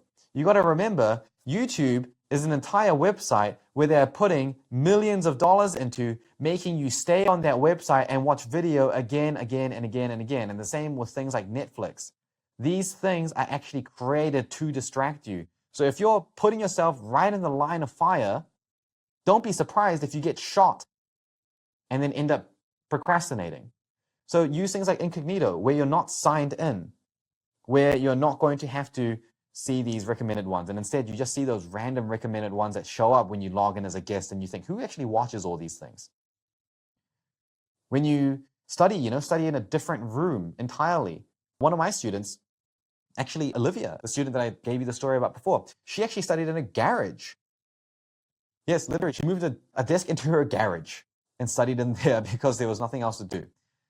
So when you set up your environment, and I've actually mentioned this before, people that have high levels of discipline are equally distractible. Okay? The difference between someone who is very focused and gets a lot done versus someone who is easily distracted and procrastinates a lot is not in how easy they are to be distracted in terms of their own neurology. They are equally distractible. The person that's focused actually spends time to create an environment where the distractions can't even enter in the first place. Whereas a person that's distracted relies on willpower. And yes, it might work for you for a short period of time, but please trust me when I say this, it won't work for you a long time. It's not sustainable. So E stands for environment. Go and look through your environment. Make a list of all the things that are distracting you and go and remove the cookie jars. D goes on from that. D stands for a distractions cheat sheet. So a distractions cheat sheet is a really simple, very easy thing to do. Literally all you're doing is you're getting a piece of paper and you're going to have it next to you while you're studying. Every time you get distracted, you're going to write onto this cheat sheet what it was that distracted you. Okay, what was the distractor? And that means that the next time you can take this information and set up your environment so that distractor is removed. So you might initially think, okay, I've taken my phone away, and you're still getting distracted. What are you getting distracted by? You're getting distracted by your dog. So don't study next to your dog. And I'm sorry, you can't study next to your dog if that's distracting you, because it's more important. You can't take care of your dog if you're too stressed out because you're failing your exams, okay? In order to look after your dog, you need to study away from them. So a distractions cheat sheet, super, super easy. You can look at all the things that are distracting you. And when you get distracted, you write it down. It doesn't always help you in the moment, but it does help you for next time. And actually, one good thing is that sometimes it does actually help you in the moment, because the fact that you have a sheet of paper next to you that is literally tracking your distractions makes your brain more aware of being distracted and therefore makes it less likely for you to be distracted. So all of these three things, when you put them together, they become pretty powerful, and this actually becomes your bread and butter. So I would say that if you just do this well, you will be able to put a cap on procrastination 70 to 80%, which makes a big dent. Now the S simply stands for creating a schedule. And in terms of creating a schedule, you just follow the guidelines of good scheduling that we've already covered. So if you're weak on those, go and review that video because we've already covered those guidelines. So make sure you have a schedule and reflect on them and see how it's going. But it just means that you've got a bit more structure to your week and your day. And the final thing is the M, which stands for minimum viable goals. And this is one of my pride and joys. A minimum viable goal is, okay, this is the definition of a minimum viable goal. It is the easiest and most achievable step towards your goal. Okay? The important word here, or words, is the easiest and most achievable. So a minimum viable goal, by definition, is achievable because it is always easy enough to be achievable. So let me give you an example. Let's say that your goal is to study maths for 2 hours. This is your goal. Okay. Now, your brain, again, because it's like, oh, is this really worth it? I don't know if this is going to be giving me the short-term dopamine hit of gratification that eating a massive cheeseburger or playing a game with like bells and whistles and ding ding sounds is going to give me. I don't know if it's worth it. Maybe I'll just procrastinate instead. Your brain is going to think that when it looks at 2 hours, it's like 2 hours. And 2 hours, it's going to be that meme where you see that person's face and then like maths is like flying everywhere. Like in 2 hours, I could play the game for like 20 minutes. And then, in that time, I could have actually like done this and I could have done this. And like, I'm losing so much opportunity within this 2 hours. You don't want your brain to think about 2 hours. So what you do is you break this goal down into the minimum viable goals. So instead of 2 hours, you say, okay, well, look, forget about 2 hours. Let's just do 1 hour first. And then after I do 1 hour, maybe I'll feel good and I'll do an hour and a half. And after I do an hour and a half, maybe I'll feel good and I'll do 2 hours. But you know that you're never going to be able to get to doing 2 hours without doing 1 hour anyway. So it's like, all right, I might as well, if I schedule to do 2 hours over here, well, look, I never know if I'm actually going to get it done. Just because I scheduled 2 hours over here, if I procrastinate for an hour and a half, I'm not getting 2 hours of study done, right? That's a given. So I need to make sure I just overcome procrastination. So whatever, I plan to do 2 hours, but really, let's just be happy with doing 1 hour. And after that, maybe I'll feel good and I'll do an hour and a half, and then maybe I'll do 2 hours. So the idea, the hope with this is that we will eventually be able to do the 2 full hours. But you don't want your brain to realize that you're wanting to do 2 hours. You want to tell it like, look, we're not doing 2 hours, okay? Listen to me. Look at me. Look at me. Look at me deep in the eyes. We're only doing 1 hour. Trust me.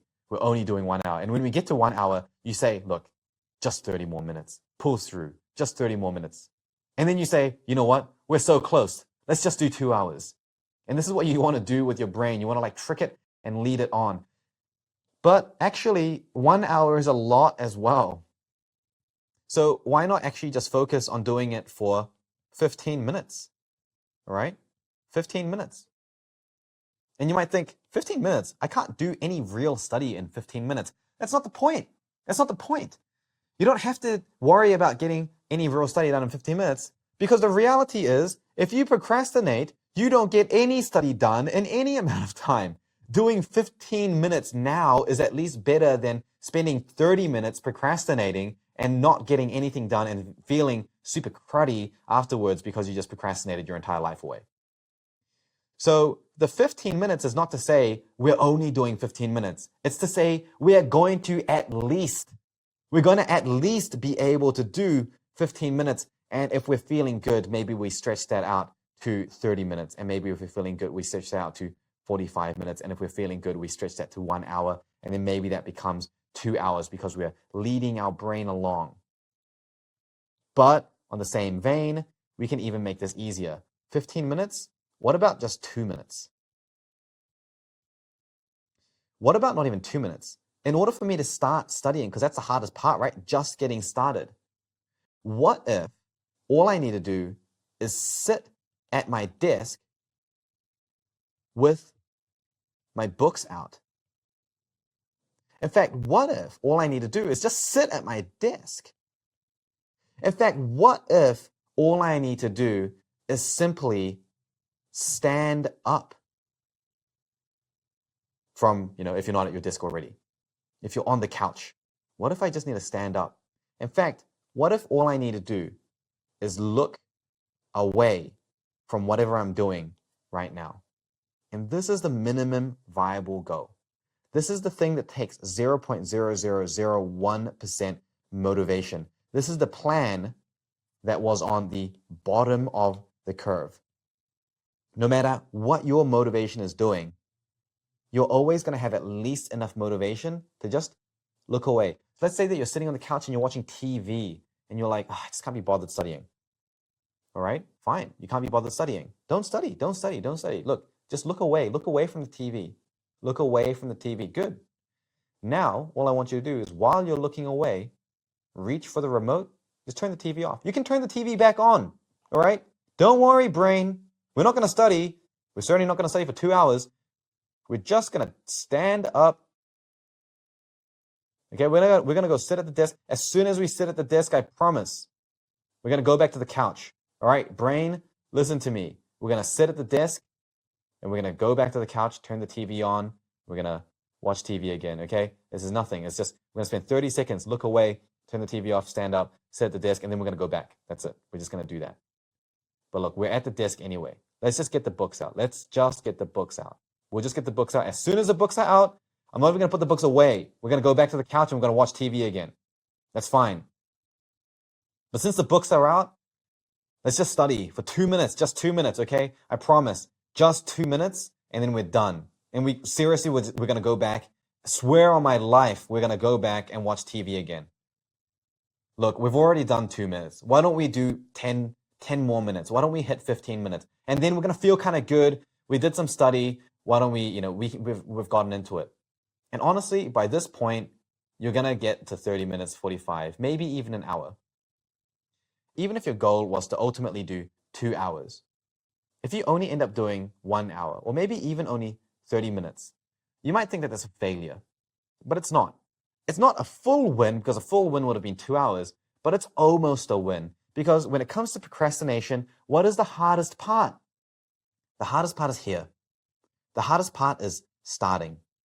We want to train our brain. Remember, we're always thinking about training our brain. We want to train our brain so that we get used to just starting. We want to turn that into finish my sentence, we want to turn it into a habit where we're doing it on autopilot, okay? And by doing this, okay, if we do it one time and we're only able to get to here, it's fine. As long as we started, we trained our brain at least a little bit. The next time we might get to here. But that's good. That's good. Because we trained our brain. And then over time, this becomes easier. It becomes easier, and now it takes very little effort, almost no effort, to at least just start studying. It takes very little effort just to start. Now what we need to focus on is going for a little bit longer, until it's easy to study for 1 hour. What we need to focus on is getting to 2 hours. Until it's easy to study for 2 hours, we need to focus on studying for the entire day. If we want to, which, you don't need to if you study efficiently.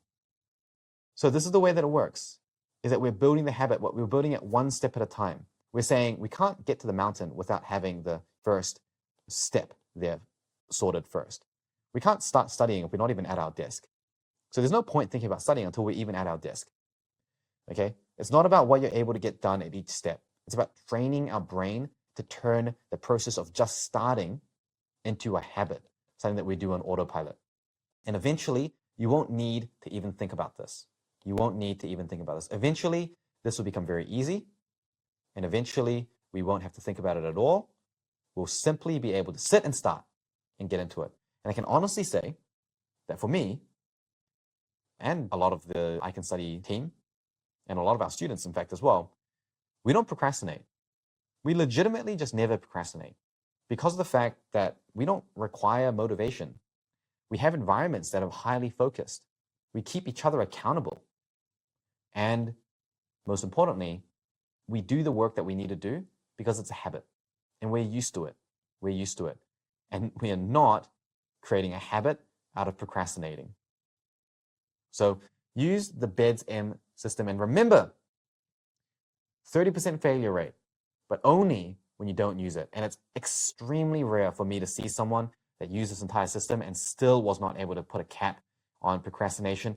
Often, what I see is that people they're too afraid of this and they don't do it. Or they don't prep the environment as seriously. They kind of just say, oh, I'll put my phone on my bed behind me. Don't underestimate your ability to procrastinate. You are a professional procrastinator. Be honest with yourself. If you put your bed behind you, you're still going to get up and go get it. You need to put your bed somewhere that you're afraid to go and touch. Okay? So this, environment setup, often people get pretty lazy. They only do like the bare minimum that they can be bothered with the environment. I've had students who, procrastinated a lot and they completely solved it by literally locking some of their things away. They used to put their phone in a safe and then get their dad to set the password on the safe. So they legitimately couldn't enter it anymore. Website blockers, where if they try to change the setting on the website that they blocked, their friend will get notified and they have to give them like $100. So people get lazy with this. They're too afraid to do it. People do the bare minimum when it comes to setting up the environment. A lot of people will do the distractions cheat sheet because it's just so easy and there's no fear about it. People will try to schedule. Often people don't follow all the guidelines that I gave. They only follow a couple of them and they fall into the same traps and mistakes. But this is one that people really seem to underestimate. They'll say, okay, the minimum viable goal of studying 2 hours is you study for 15 minutes. It's like, no, you missed the point. The point is that the starting is a difficult part. You need to create like 10 different goals before you even start. And then once you've done that, you want to make this part really, really smooth because this is much easier. Going from here to here is much easier than going from here to here. Okay? So don't get lazy. Don't do the bare minimum. Take it seriously. And together, let's just completely crush procrastination, right? Why don't we do that? Let's just absolutely destroy procrastination. And you can look at all the people getting distracted and procrastinating around you and think, man, I used to remember living a life like that. We can completely be beyond that. So the BEDSIM system, a great foundation, good starter, relatively easy as long as you take it seriously. And this will then build onto some of the other systems that I'll teach you later on, which are even more effective than this, which is called the peer-peer system. And there are a lot of similarities. This is probably about a third of the peer-peer system already.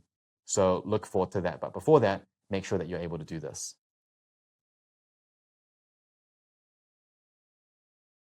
You've probably heard me talk about this concept of good enough and the good enough mentality before. I've mentioned it a few times throughout this course already, but around about now, I would start seeing people say, okay, look, this seems like it takes a lot of effort to get better, and I don't really think it's necessary. I don't feel like it's worth it. What I'm doing right now works well enough for me. And they'll think, look, I'm not saying that what I'm doing is good enough. It's not like I'm close to the idea of getting better. It's not like I'm lazy and I can't be bothered trying. All I'm saying is that it's basically good enough. Okay, and I hear this a lot and I sort of think, okay, look, I understand where you're coming from.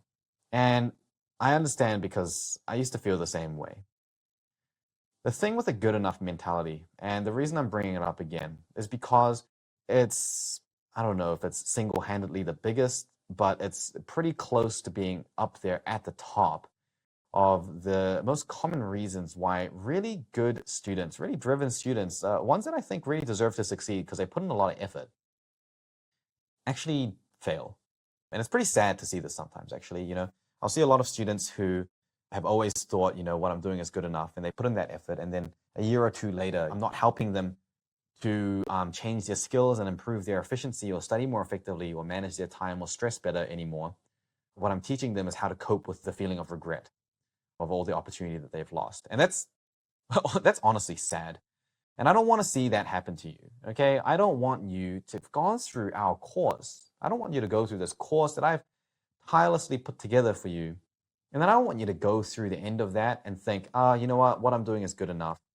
And then 2 years later think, I really should have done what was in that course. I don't want you to think that, which is why I want to spend the time to talk about this with you. And if you already aren't thinking about this good enough mentality and you think, no, I'm really keen and I'm really willing to, watch this anyway. Watch this anyway, because there's a few things I'm going to talk about that's interesting. And I think you're actually going to learn a little bit about human psychology. And you might realize that you have a good enough mentality about certain other things that you didn't even realize. I certainly didn't realize at the time when I first learned about this. So really briefly, where does this good enough mentality come from? There's a couple components. One of those components is that we tend to compare ourselves with the people around us. This is comparing ourselves with the people that we know. But needless to say, even though you might be really good compared to the people that you know, when you're on a bigger stage, you might be competing with people that you don't know. In fact, you probably will be. And the people that you don't know may actually be ahead of you. So we need to make sure that we're not just competing against, well, okay, look, You don't have to think about life as a competition, but you need to not set the standard for what is good enough based on who we know. Okay, that's stupid. Unless you only ever think that being good enough is dependent on just the people immediately around you in your small circle, that's stupid to think that way. We need to compare ourselves against the people that we don't know. Who is out there?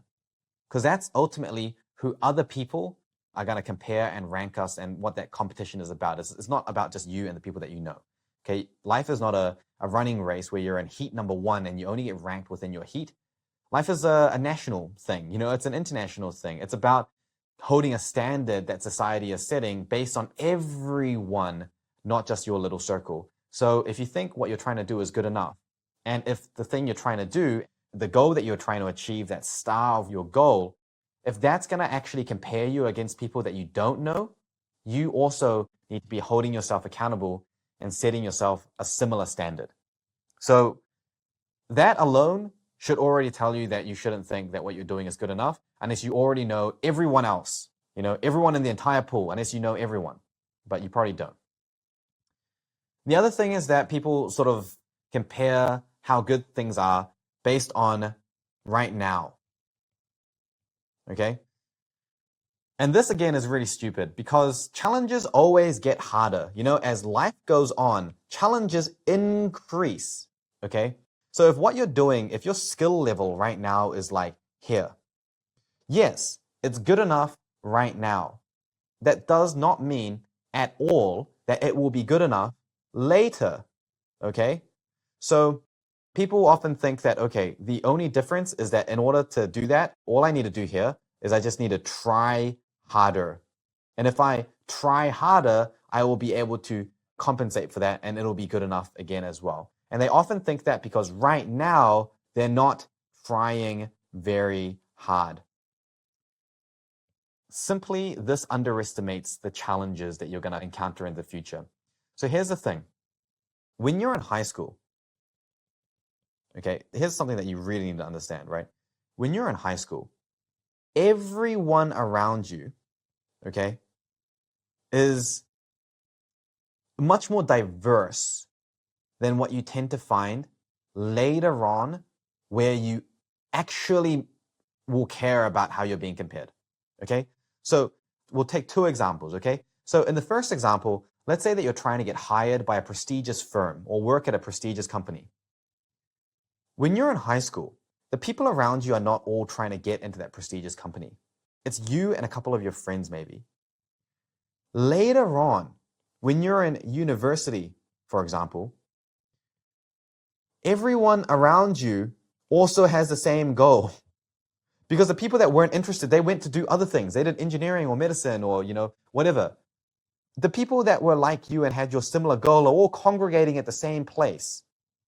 So now, trying harder doesn't solve it because now everyone is trying harder. And it's still challenging. And that's the thing, is that the challenge is set for the average people to find it difficult. So if you were the average person that didn't try very hard and now you're trying harder just like everyone else, it's still not going to be good enough. The process is not going to be there. So this is a very motivation, willpower dependent way of thinking. It's not very strategic and it doesn't really work out very, very well. I often hear, people just saying, I'm going to try harder. It's a very big red flag for me. And I think, okay, this person's going to have some trouble in the future. Let's think about something like entering into medical school. So in order to get into medical school, generally speaking, internationally, you generally have to be sort of roughly in that top 1% of academic achievement based on high school nationwide. Not everyone in your high school is trying to get into medical school. So comparing yourself against everyone in your high school doesn't make sense. You could be in the top 10% of your class, but your top 10% of the class doesn't mean that you're in the top 10% of the entire country's class. You might be in the bottom 60% when you measure yourself nationally. And so, in some places, if you're being measured nationally and you're trying to get a ranking, like for example, you're trying to get an ATAR score and you want to get a 99 or above ATAR. I mean, that's a national ranking. You have to compare yourself against everyone else that you don't know here. So just because it's good enough right now Do you think that everyone is not going to try hard to get this? If your strategy involves you trying harder, congratulations, you have exactly the same strategy that literally everyone else is trying to have and will think of. There is no unique value there. So what will happen is that, yes, your ability will go up, but then so will everyone else's. So actually, relatively, there's been no change. So you go up, but so does this guy. So there's still no change. The gap is exactly the same. So especially when it comes to something that's actually ranking based like this, there's no difference. So trying harder is always the last resort. You should never rely on trying harder. You should always rely on being able to do it, even if you were to try less, even if effort were to go down, you should be able to achieve it. And that's the mentality that you should always have, because it means that you're going to strive to become more efficient and have better processes. And then if the challenge ends up being something that you actually underestimated, because you never really know until you get there, you never really know how hard it truly is. If the challenge ends up being something that you underestimated, well, at least now you actually have the reserve of willpower left to put in the effort. But if you were, riding a horse and your objective to ride faster was you're just going to make the horse run faster, and then you realize at the time everyone else is driving a Ferrari, it doesn't matter how hard you push that horse, it's never going to be as fast. You might as well say, okay, it's time to ditch the horse. We'll get the Ferrari, and I need to learn how to drive. And I'm a crappy driver, and I don't know how to drive, so I'm going to learn. But I'm going to learn, I'm going to get better at it. And if I need to, and everyone else is driving a Ferrari, okay, well, at least now I can try harder and get results that at least I have a chance of succeeding with, rather than just saying, oh, look, I'll try harder with, my horse, and then it's just not a race. Or, oh, everyone else is riding a horse, and I've got a Ferrari, and now you don't even have to try. You'll just win. So this good enough mentality gives rise to the, the very common problem, which is the, I'll do it later. Okay. If I had $1 for every time I heard someone say, I'll do it later, and if I had to give $10 to every time someone actually did it later instead of just forgetting about it, I'll be very rich. So usually when people say later, it means later. It honestly means later. As in always, it's sometimes later. It's never now. The same people that say I'll do it later, when I ask them if they're doing it later, it's always still later then. Until eventually it's like, oh, you know what? I don't think I need to do it. I think what I've got is good enough. Okay, and that's always a cycle that happens. So if I hear someone say, I'm going to do it later, 99 out of 100 times, I'm thinking, look, good luck. And I'm preparing myself to see them when they're deep within the clenches of regret. So don't leave things for later. Don't think it's going to be good enough. If you say you're doing it later, don't trick yourself. Be honest with yourself. If you think it's okay to do it later, that means that you think right now is good enough, because you probably are comparing yourself to your current challenges based on who you know. But if you start comparing yourself to people you don't know and your future challenges, where everyone is trying harder, putting in more effort, and might even have a better process than you, is it really good enough? It might not be. And you need to be honest with yourself, because being honest with yourself is the first step to actually giving yourself the opportunity to fix that. And the thing is that we're here to help you, right? We're here to actually guide you through that. And I have the utmost faith that if you put in all that effort into developing the right processes, you can get over this fear of not being good enough. And we can help you. We can help you through that. We're the perfect people to help you through that. But only if you're honest with yourself and let us actually help you and not get in your own way, right? So with that being said, let's think about the other side, the flip side of why you might think that you're good enough and why you think you can do it later. And that is because generally humans have this thing called loss aversion. Loss aversion. Loss aversion is, again, it's like Dunning-Kruger. It's one of those things that we actually see in human psychology across a wide range of people. Loss aversion means that human beings are wired to, when comparing loss versus gain, they tend to lean towards not losing. So if you were given the opportunity to gain something and the opportunity to not lose something, humans have a tendency to go with the option of not losing something. And this loss aversion psychology is a very deeply ingrained part of human psychology. In fact, it's very interesting. And it's important to understand this because it actually gets in our way a surprisingly large amount of the time. So let's look at loss aversion a little bit more. So there's this study that was done looking at loss aversion.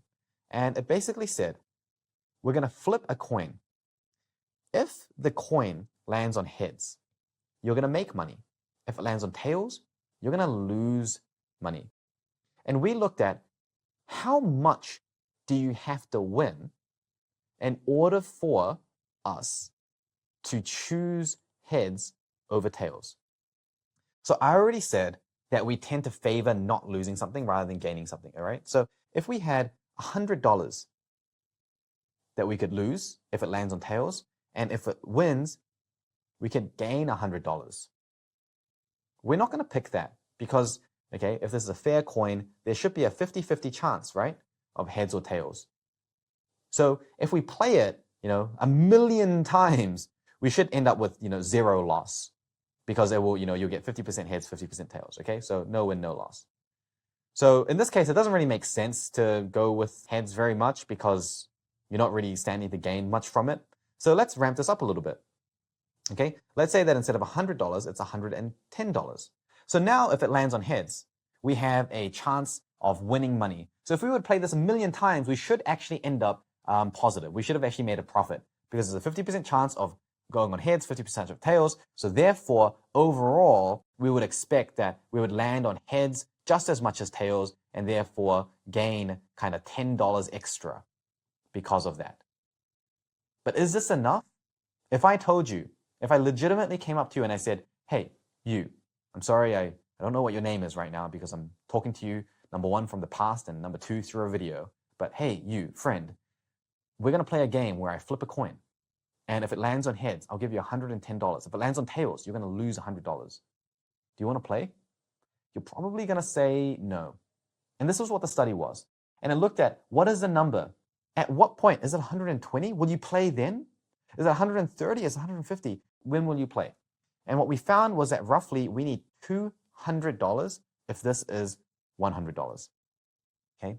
So we found that we are loss averse to a roughly 2-to-1 ratio. So we find loss is equal to around double the amount that we have to gain. Around double the amount that we have to gain. That means that when we're presented with a decision, the favorable outcome, what we have to gain from that decision needs to be considered 2 times better than what we have to lose from that decision. And we've seen that study again as well. In fact, another study that was done had college students who were given the option of, number one, a mug, which cost about $7, and a really fancy big chocolate bar, which cost about $7. They asked these students, which one would you rather have? And you got roughly a 50-50 answer. Roughly a 50-50 answer. About half of the people wanted the mug, about half of the people would want the chocolate. And then what they did is that they gave them the mug. They gave them the mug. And they asked them the question, do you want to swap your mug for the chocolate? Or would you rather just keep the mug? What do you think happened? Once the mug was given to them, they now had something to lose. Even though they said before that they were equally as likely to choose the mug or the chocolate bar. Even though 50%, it was the same, it was equally split. Once the mug was given to them, about 80% of the people chose to stay. Actually, I think it might have been even more than 80%. So the majority of people, once they had something to lose because they already had the mug, were not willing to swap it for the chocolate simply because it was a loss. Now, if we had asked them, do you want to swap this for 2 chocolates?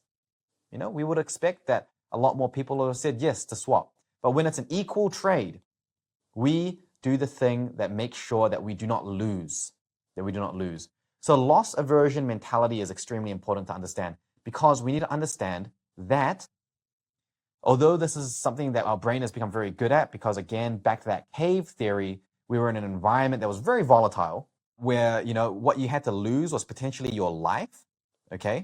And that's obviously not great to lose. We needed to be very careful. Resources were very scarce, okay? Food was scarce. Once you had something, losing it was a big deal, because often a lot of effort and energy, okay, went into getting that. So losing was out of the option. It wasn't worth gaining something because it took so much to have something. But modern society is a little bit different. Okay, modern society is a little bit different. But the interesting thing is that we often see this loss aversion mentality more in certain cultures. So in certain cultures and countries and environments where it took more effort to gain something in the first place, people are more loss averse. So this is why in especially Asian countries, where the culture or economy or politics tends to be more volatile or unstable, people tend to be more loss averse. They seek security more. And this is where that typical Asian parent mentality comes from, where you have to be a doctor. Nothing is good unless you become a doctor. This actually comes from this loss aversion mentality, where security and dependability and that the job security and the financial security is so valuable, because even if you're not gaining everything, like whatever can't remember what I said, the rich philanthropist, crime fighting billionaire, even though you may not gain that much, you do gain a decent amount, but more importantly, your risk of loss is very, very low. And this is why some coaches see loss aversion very, very prominently, especially in the research as well as strongly in my own experience, a lot with Asian coaches, Asian including Indian coaches and ethnicities, especially in areas where there is less financial stability. You actually see this loss aversion much more, which actually explains a lot of things and behavior that you see out there. So why do we need to understand this? Because we need to understand that when we're faced with a decision, the decision that we make may not actually be the best decision. Our gut feeling may not actually be the right decision. Our gut feeling is going to tell us to go with the one that doesn't allow us to lose. But actually, that may be the wrong decision to make, because it may be that we have something substantial to gain that we're not aware of. So when it comes to this good enough mentality, what I'm saying is I'm going to teach you a way to study and manage your time more effectively. I'm going to teach you a way to increase your studying skill and your studying ability. And it's my job to make sure that you believe me, because you need to believe me. You need to believe that I've done this consistently. You need to believe that my students have achieved these results, that it's possible 2, 3, 4, 5 times your studying efficiency and actually have a life that's much more meaningful, that it's possible for you to have 2 times better sleep, for you to have 3 times better, time spent with friends, for you to have 4 times more time spent with family, for you to have 5 times more hobbies, whatever it is. I need you to believe these things. Okay, you maybe won't be able to get all of these things, but pick 2 of these, and that would be realistic. And I need you to believe that, because I'm aware that when you evaluate the techniques and the strategies that I give you, especially because we're really soon about to start getting into the system properly, and I know it's going to get a lot more difficult for a lot of students, and I really want you to persevere and push through, because it's honestly it's going to change your life, and I really want that for you. I honestly really, really do. And I need you to believe me, because I know that you're going to be balancing in terms of loss aversion, and you're going to think, look, it might take me weeks to learn this technique. That week's worth of time is what I have to lose. And when you think about that, I want you to realize that what you stand to gain is so much greater than the weeks that you would lose, because that is an investment. You're not losing this. You are investing it. It's only a loss if you don't get a return on this investment. But this is an investment that does give you these returns. And in fact, the alternative is actually losing this. It's losing sleep. It's losing time with friends. It's losing time with family. It's losing your hobbies. And that is what you should be afraid of losing, because you have a life where you're unable to do any of the things that you think of when you think of having an enjoyable life. You will lose that because you don't have the efficiency to get the results that you need to get, because at a certain point it won't be good enough. Because the thing with being good enough is that it's always good enough until it's not. It's always good enough right now until one day, suddenly it's not. And then what do you have left? You have whatever you prepared for. You have what you prepared for. And this is why I really want to drive this home, right? So there's a biological reason why we tend to think it's good enough, because we tend to avoid loss. But there's also not a biological reason. There's a way that we're just thinking about things, and we can really control that, and we can be aware of both of these. And if we don't do this, then what we're going to end up doing is we're going to end up rejecting decisions that were actually really good for us, that were going to get us to the goal.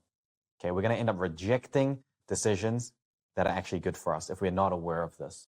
And why do we do that? Because all we're trying to do here is we're just trying to manage risk. We're trying to manage risk. And I'm sure your parents probably understand this concept, okay? And really feel that all their decisions, what they're trying to do is they're trying to manage risk. But here's the difference, is that there's a difference between the true risk, okay, versus the perceived risk, okay? So what you might think is, what if these techniques don't work?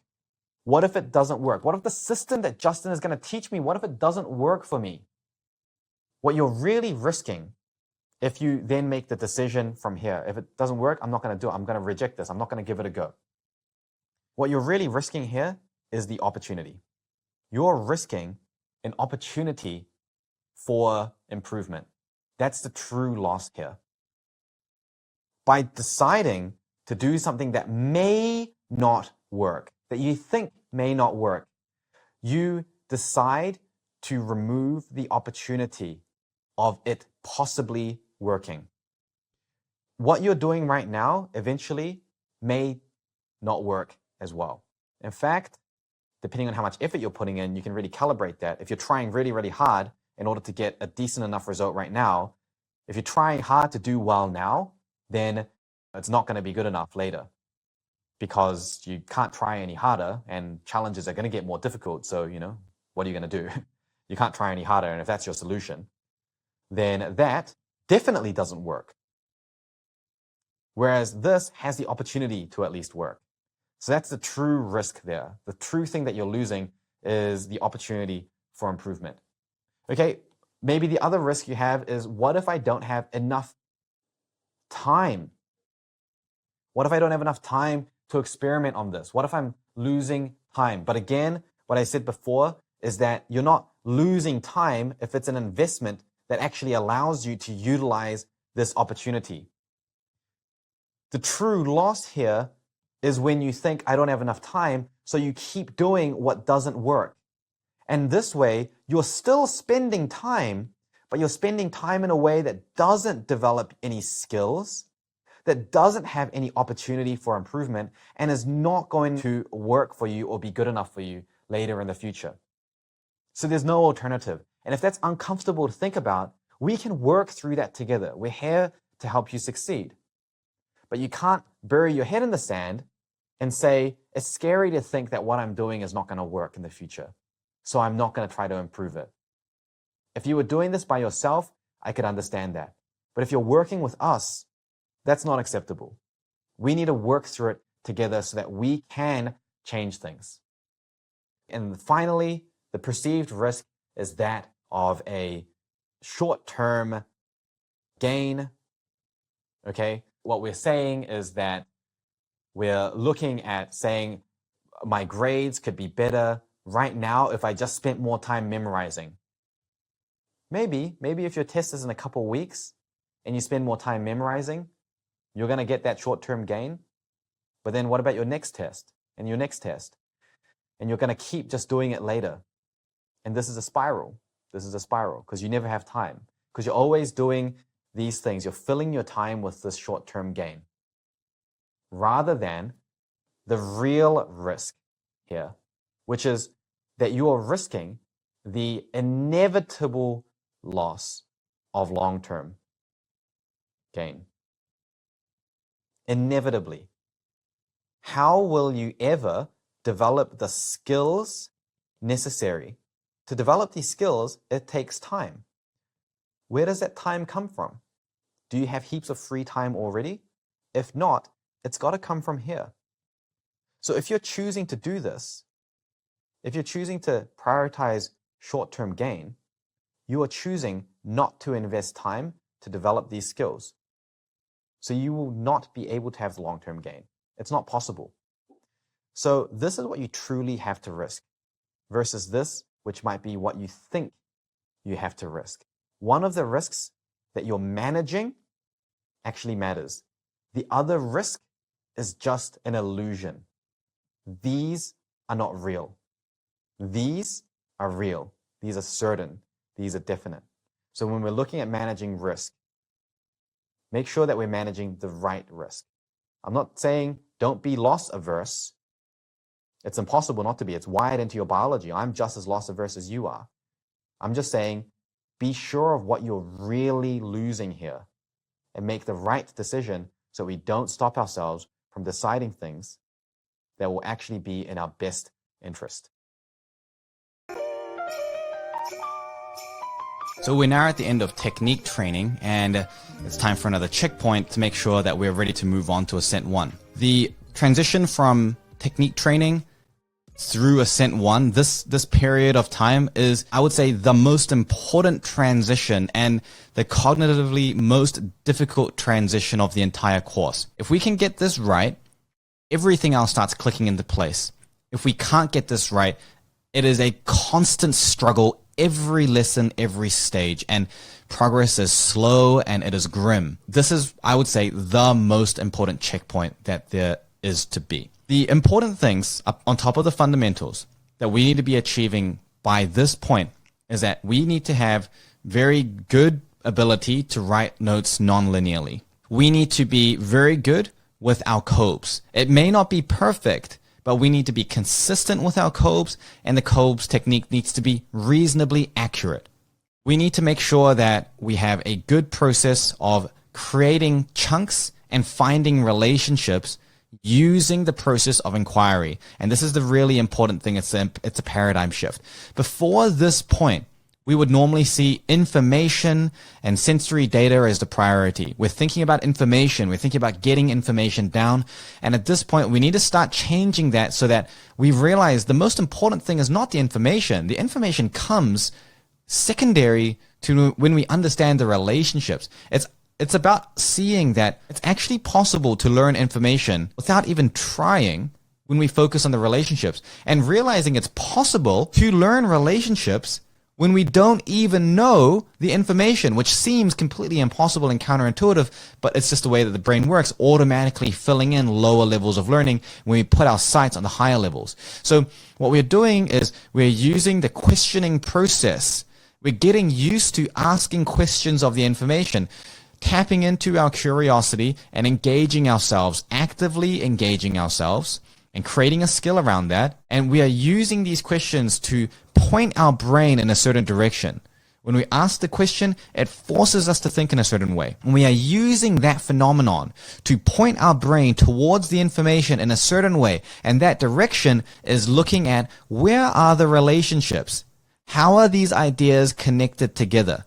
How can I relate it to what I already know? Through asking these questions and understanding all of these relationships, over time we can see how different concepts, different keywords are related to each other, and therefore how we might be able to group some of them together because of shared functions, similar characteristics, similar reasons for importance, similar processes, whatever it might be. We are able to start grouping ideas together because we are able to appreciate the relationships. And it has to be in that order. We are able to appreciate relationships after going through the process of answering these questions. In doing so, we are able to see how we can group the information, and then we can apply our nonlinear note-taking skills so that we can see how we can bring that together into something that looks relatively nonlinear. And the nonlinear is important because it's pretty much impossible to show relationships to this level of complexity if we don't have a nonlinear method of note-taking that allows us to actually show those relationships without like 600 words per relationship. The COBES, again, is one of those things that's incredibly important. Depending on the other issues you have, like procrastination, distractions, scheduling, prioritization, things that we're taught all the way from the very, very beginning of the course that we've continually given you techniques on, this is also the time to say, am I using that? Now, I'm not going to say don't move on if you're not using that, because you may not have it as a problem. But if you do have it as a problem, you get distracted, you procrastinate, then it's also a good time to say, cool, am I using all the techniques that I've learned so far? Go back through the course and just see all the techniques again and just ask yourself, okay, am I using these? Am I using these? Maybe spend a little bit of time, a week or so, trying to implement that into your system, do some COBES on that, and get on top of your procrastination or scheduling issues or whatever it might be before you move on.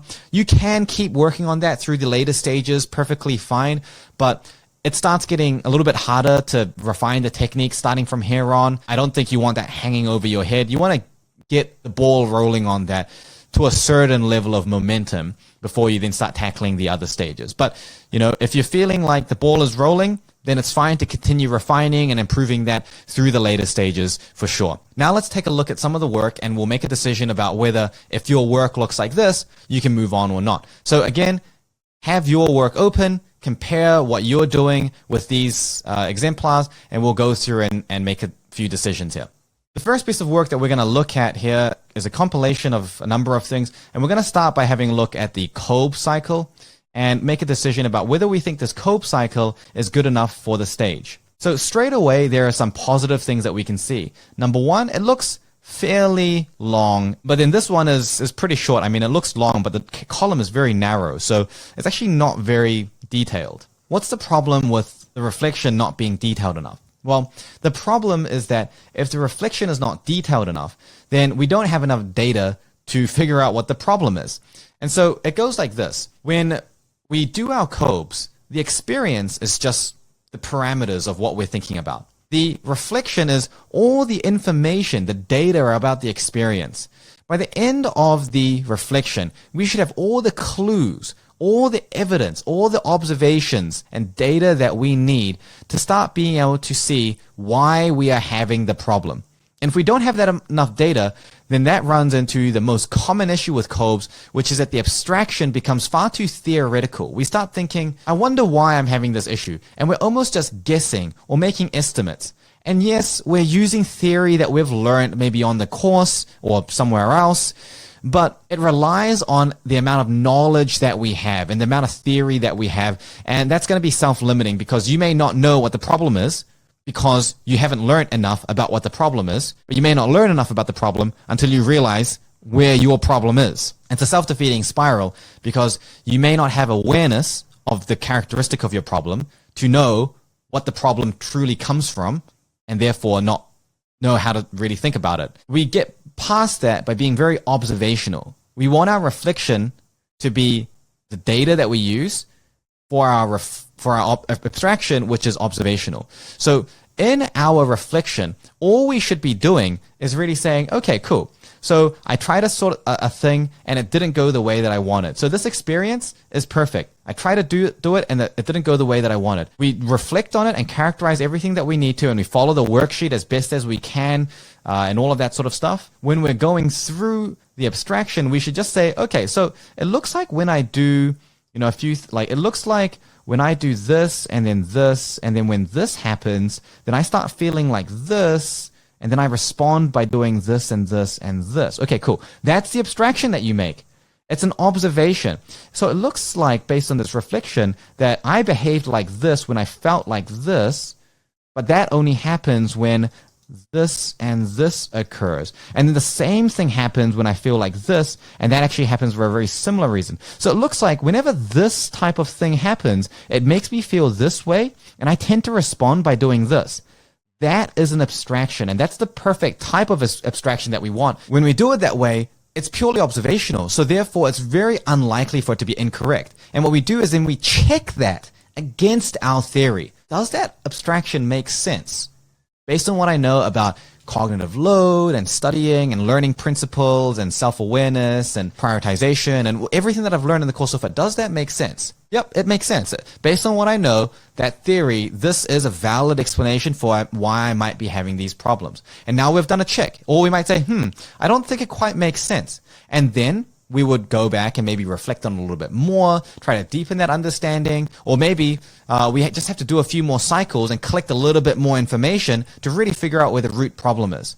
But if by the end of the reflection, we don't have enough information about where the problem is coming from, then the abstraction, we don't have enough to work with. So we're just making guesses. We're just postulating. We're just speculating. I think it could be this. I believe the problem is this. It's too theoretical. And that means that, sure, in the early stages, our experiments might be correct. However, it's less likely to be correct as time goes on because improvements are more nuanced.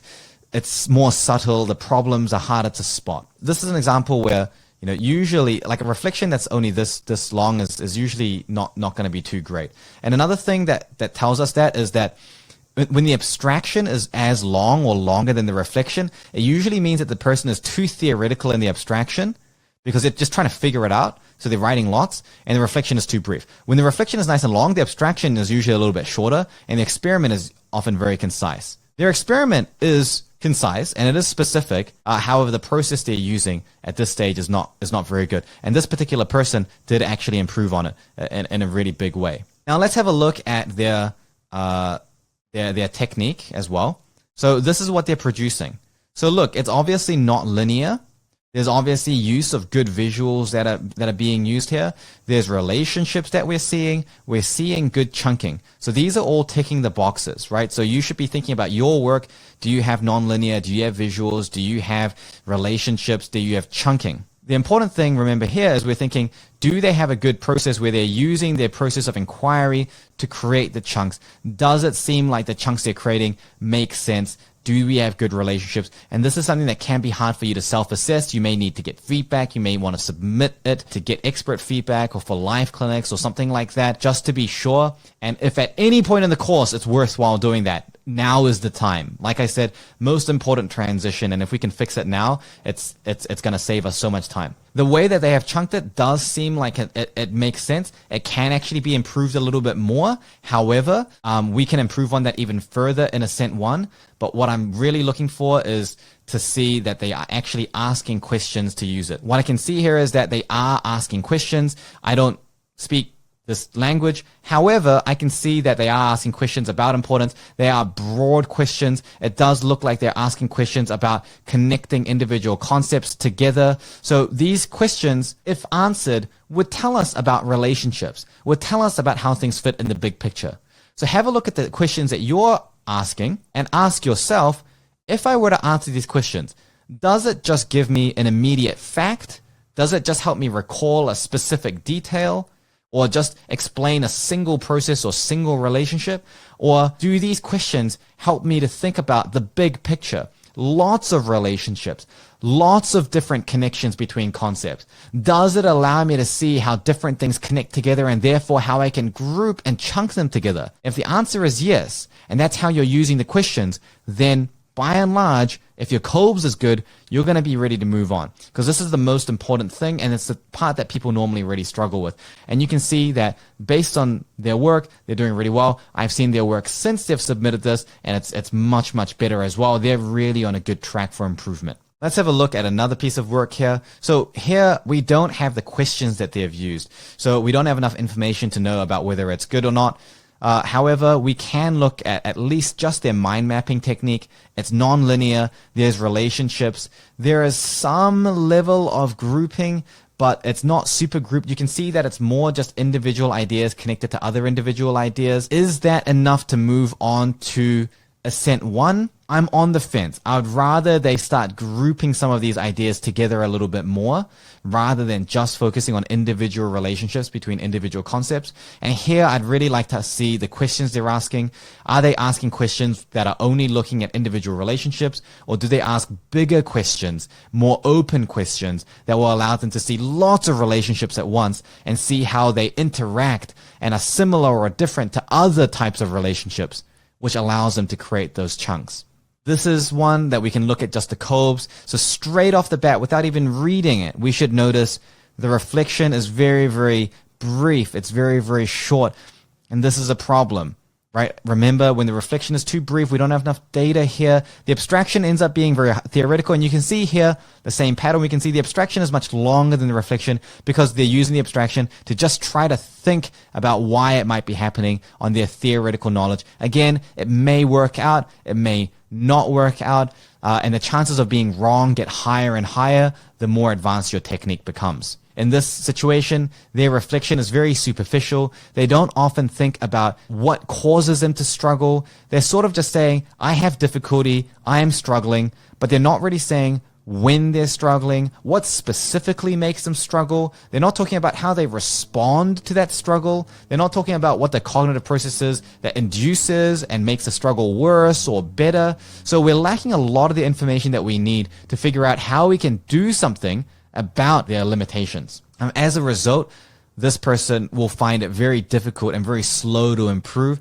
and they're at risk of being demotivated and more frustrated as time goes on. Here's another Kolb's, and the thing that we should see is reflection is very, very, very short.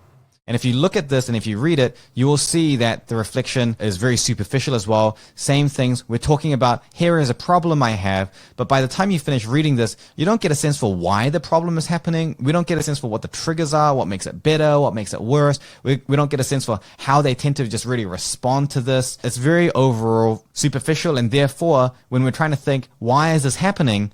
We don't have enough information here, so it makes us overly theoretical, again, making the abstraction very long. And in this case, the experiment that they got is not likely to actually help them in the right direction. So this, at the end of technique training, if your Kolb's is at this level, I would say that is a red flag. We need to work on that before we move on. Now let's have a look at this person's work. They've gone through and put out all of their learning objectives for their subject. They've made a list of all of their keywords. That's great. And then they've asked the questions now.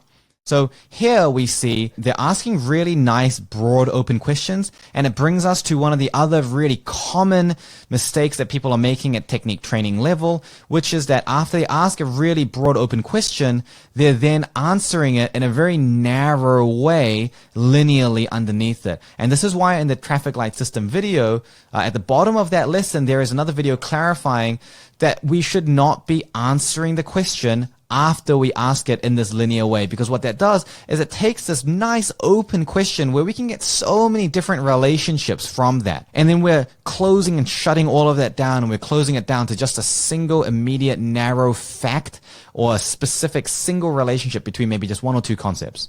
And what that's going to do is it's going to stop us from being able to chunk and group it together, because we're not seeing how all of these things relate to each other. We're not able to see how different concepts and keywords here are related to each other, how they're similar or different. We're not able to see how they're related, how, maybe something up here might be related to something down here. And because we're closing off those relationships, we're reducing the chances of being able to create meaningful chunks. What happens then is that our mind maps can be very messy and very complicated with lots of relationships being shown everywhere. Or it might be the opposite. There's so many relationships to show that we just give up and then we do something that's very, very simple, not even showing any of it. Or in some cases, because we find it impossible to chunk in a way that makes sense for us, we use the chunking that was just given to us in the textbook or the slides or what our teacher taught us. And as a result, it ends up being something that is very relatively linear. We don't get a lot of relationships between ideas. It just ends up being what we call a waterfall pattern, which is that information only goes downhill. It's just, a heading, subheadings, sub-subheadings, and just bits of detail, but there's no real relationships between the ideas. It's very, very common. So that's the main issue here. Now, they've gone through and actually chunked it, and what we can see is that there's not quite enough chunking here. It's grouped together, but there's just too many things in this group. If we were to ask why each of these individual things is important and how they're related to each other, we would actually find that there is an additional level of chunking that we could have done here, which has been missed in this instance. Now, what this person has done is they've actually gone through and taken another step. So they've gone to the live clinics, they've done some of the spot the issues, and they've heard me talking about this importance-based chunking, and they've actually gone through to try to do it even more. And so they have actually ended up chunking this in a lot more detail. So that's better. However, they're going to find that this process is very time consuming because they could reach this stage straight after this if they didn't answer this question linearly and they just thought about it in their head, thought about the relationships, thought about how they could group it, and then they offloaded that on nonlinear notes.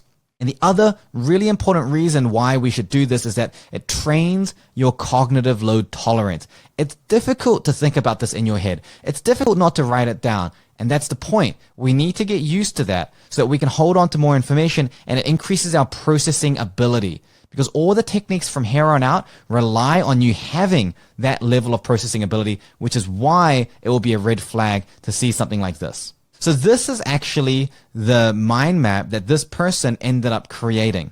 So it's very interesting because we can actually see that there is, good non-linearity. There are relationships between things. But I want you to notice there is essentially no grouping of information at any point after these 3 points here. After this point, all of this is just individual concepts relating to other individual concepts. There's a little bit of grouping that's shown here and here, but it's only the most obvious ones. But over here is very, very difficult to follow. And the reason is because those questions showed us lots of relationships, but it didn't allow us to see how all of these things are actually related together in one big chunk. Or how this part is related to this thing, which would have made us completely reorder the information in a way that actually might make more sense. We can't see that. It seems impossible because we didn't think about it in that way because we narrowed in and made it linear. This is an example of how we might have lots of relationships, but we still might forget most of this. Our retention might be low. It may feel overwhelming because we didn't chunk it enough. And that's going to be the main thing for this person. And that's the thing that they would need to work on. So I would say that if you're in this situation, this is an example where every other part of the technique is absolutely perfect, but because we're narrowing in, we're not getting enough chunking. So we would need to focus on that first before moving on to the next stage. Otherwise, we're going to find it's a little bit difficult. Now, this is a piece of work that was actually submitted by the exact same person. You can see, again, as you would expect, they had the same transferable error in their technique. So we would predict that even though this is a completely different topic, this is probability, a mathematics topic, not biology, which it was before, we would still see that there's not enough chunking and there's lots of individual relationships, but it's hard to overall keep track of it. It's not well grouped, but the other technique we would expect it to be pretty good. And indeed, we can actually see that. We can see that there's lots of individual relationships, but there's not too much grouping outside of the immediate, most obvious ones here. This is something for this person to work on before moving to the next stage. So have a look at your notes at this point and have a look, see, are you making these really common mistakes? And if so, we want to work on these and fix these before we move on. Here's another set of notes where they're asking these questions. And again, what do we see? Linear notes underneath it. I mean, this person, and I can tell you because I have domain-specific knowledge about what they're studying, the amount of detail they're going into, I mean, look, there's a lot of text here. The amount of depth they're going into is incredibly superficial. The amount they need to write to properly show the relationships and the true conceptual depth of this, to get the level of mastery of knowledge that they're probably looking for, it would be triple, if not pentuple, what they've written. So again, this is just that disadvantage of having linear notes. So all of the relationships they can find through big open questions is being narrowed down. However, what we're also seeing is that the questions are a little narrow as well. We've got questions that are only going to be retrieving on immediate facts and individual concepts. The questions, if we were to answer them, don't really show us relationships between lots of different concepts. This is really a more open question. Just how effective is it? So there's more relationships that we might be able to create there. And you can actually see that the answer they've posted is a lot longer. But funnily enough, again, this is very, very superficial relative to how deep we could go in. And it's probably going to take 10 times longer to actually try to represent that through linear notes as well. This person hasn't even sent through something non-linear. I'm not even sure if they were using any non-linear technique. This is something that really should have been stopped all the way in fundamentals. If you're writing notes that are like this, that's a big red flag. We need to really slow down, go back, get used to our non-linear note taking, and start representing things a little bit more relationally and changing our questions up so that it looks more at those relationships. Here is another one. This person is using the collecting and processing step, but we can see that their processing skill is pretty good. It's looking pretty neat. So I would say that this person can completely abandon the collecting. They don't need to have that 2-column layout anymore. It's probably just holding them back even more. They could just go straight to taking information in and processing it out in a mind map type thing. Let's zoom in a little bit to see the quality of the questions they're asking. Here we can see that, sorry, not the questions, what they're collecting. They're just collecting that information. It's pretty much impossible to do that wrong. Here they are showing some very basic grouping of information. There's a little bit of relationships that are being shown here. However, we don't see the questions they're using to get to that point. It's a little bit hard to evaluate. They may have been just using the textbook questions that they got, but that's not a good step because it's not training our ability to use questions of our own volition. So for this person, I would really want to see them take those questions, and I want to see how they're able to create a big flow of information through process notes by asking those questions. I want to see them create those relationships by themselves, and I wouldn't be happy for them to move to Ascent 1 with just what they've shown me yet. Okay, and what do we think about this one? So this is another example of someone sending me through their notes. Hopefully we can see straight away the questions that are being asked. They're very, very straightforward. You can see that it's only going to be recalling isolated information. Virtually none of the information here is actually testing on relationships. We have only a few that are very, very scattered in between, but almost everything is just immediate fact recall. The questions are answered linearly underneath this. Really here, there's a lot of improvement necessary. If this person moves on to Ascent 1 or Ascent 2, it's going to be catastrophic. So this person needs to definitely stop, go back, and look at the fundamentals again. Make sure that we're asking more open questions, thinking more about the relationships, and trying to group that information together and show those relationships.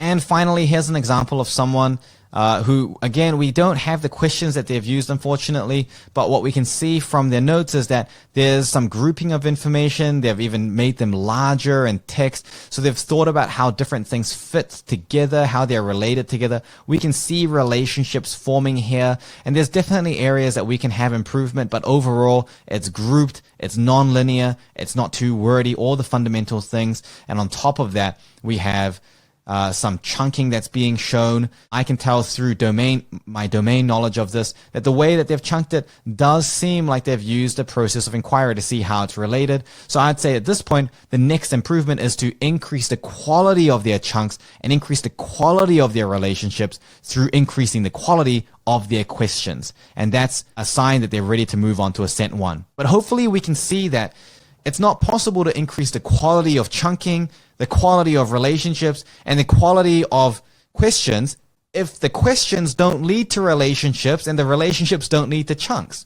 So that's why we need to have that first. We need to get into the habit of using questions to find relationships, and those relationships find us chunks, and we can represent those chunks non-linearly through good non-linear relational note-taking. And if we can't do that, even if we improve the quality of the questions, because the question quality is not directly translating into better relationships and better chunks and better note-taking, that would fail. And so they'd be left in a very weird place where their questions are fine, but every other part of their technique is holding them back. Again, that would be a big red flag. We need to make sure that we've got that clear chain. Questions lead to relationships, relationships lead to chunks, and those chunks are represented very cleanly, and we're able to do a good quality COBS on all of that. Have a look at your COBS, if you're doing it, and if you're not doing it, just, that's a red flag in itself. Have a look at your COBS, look at the accuracy of it.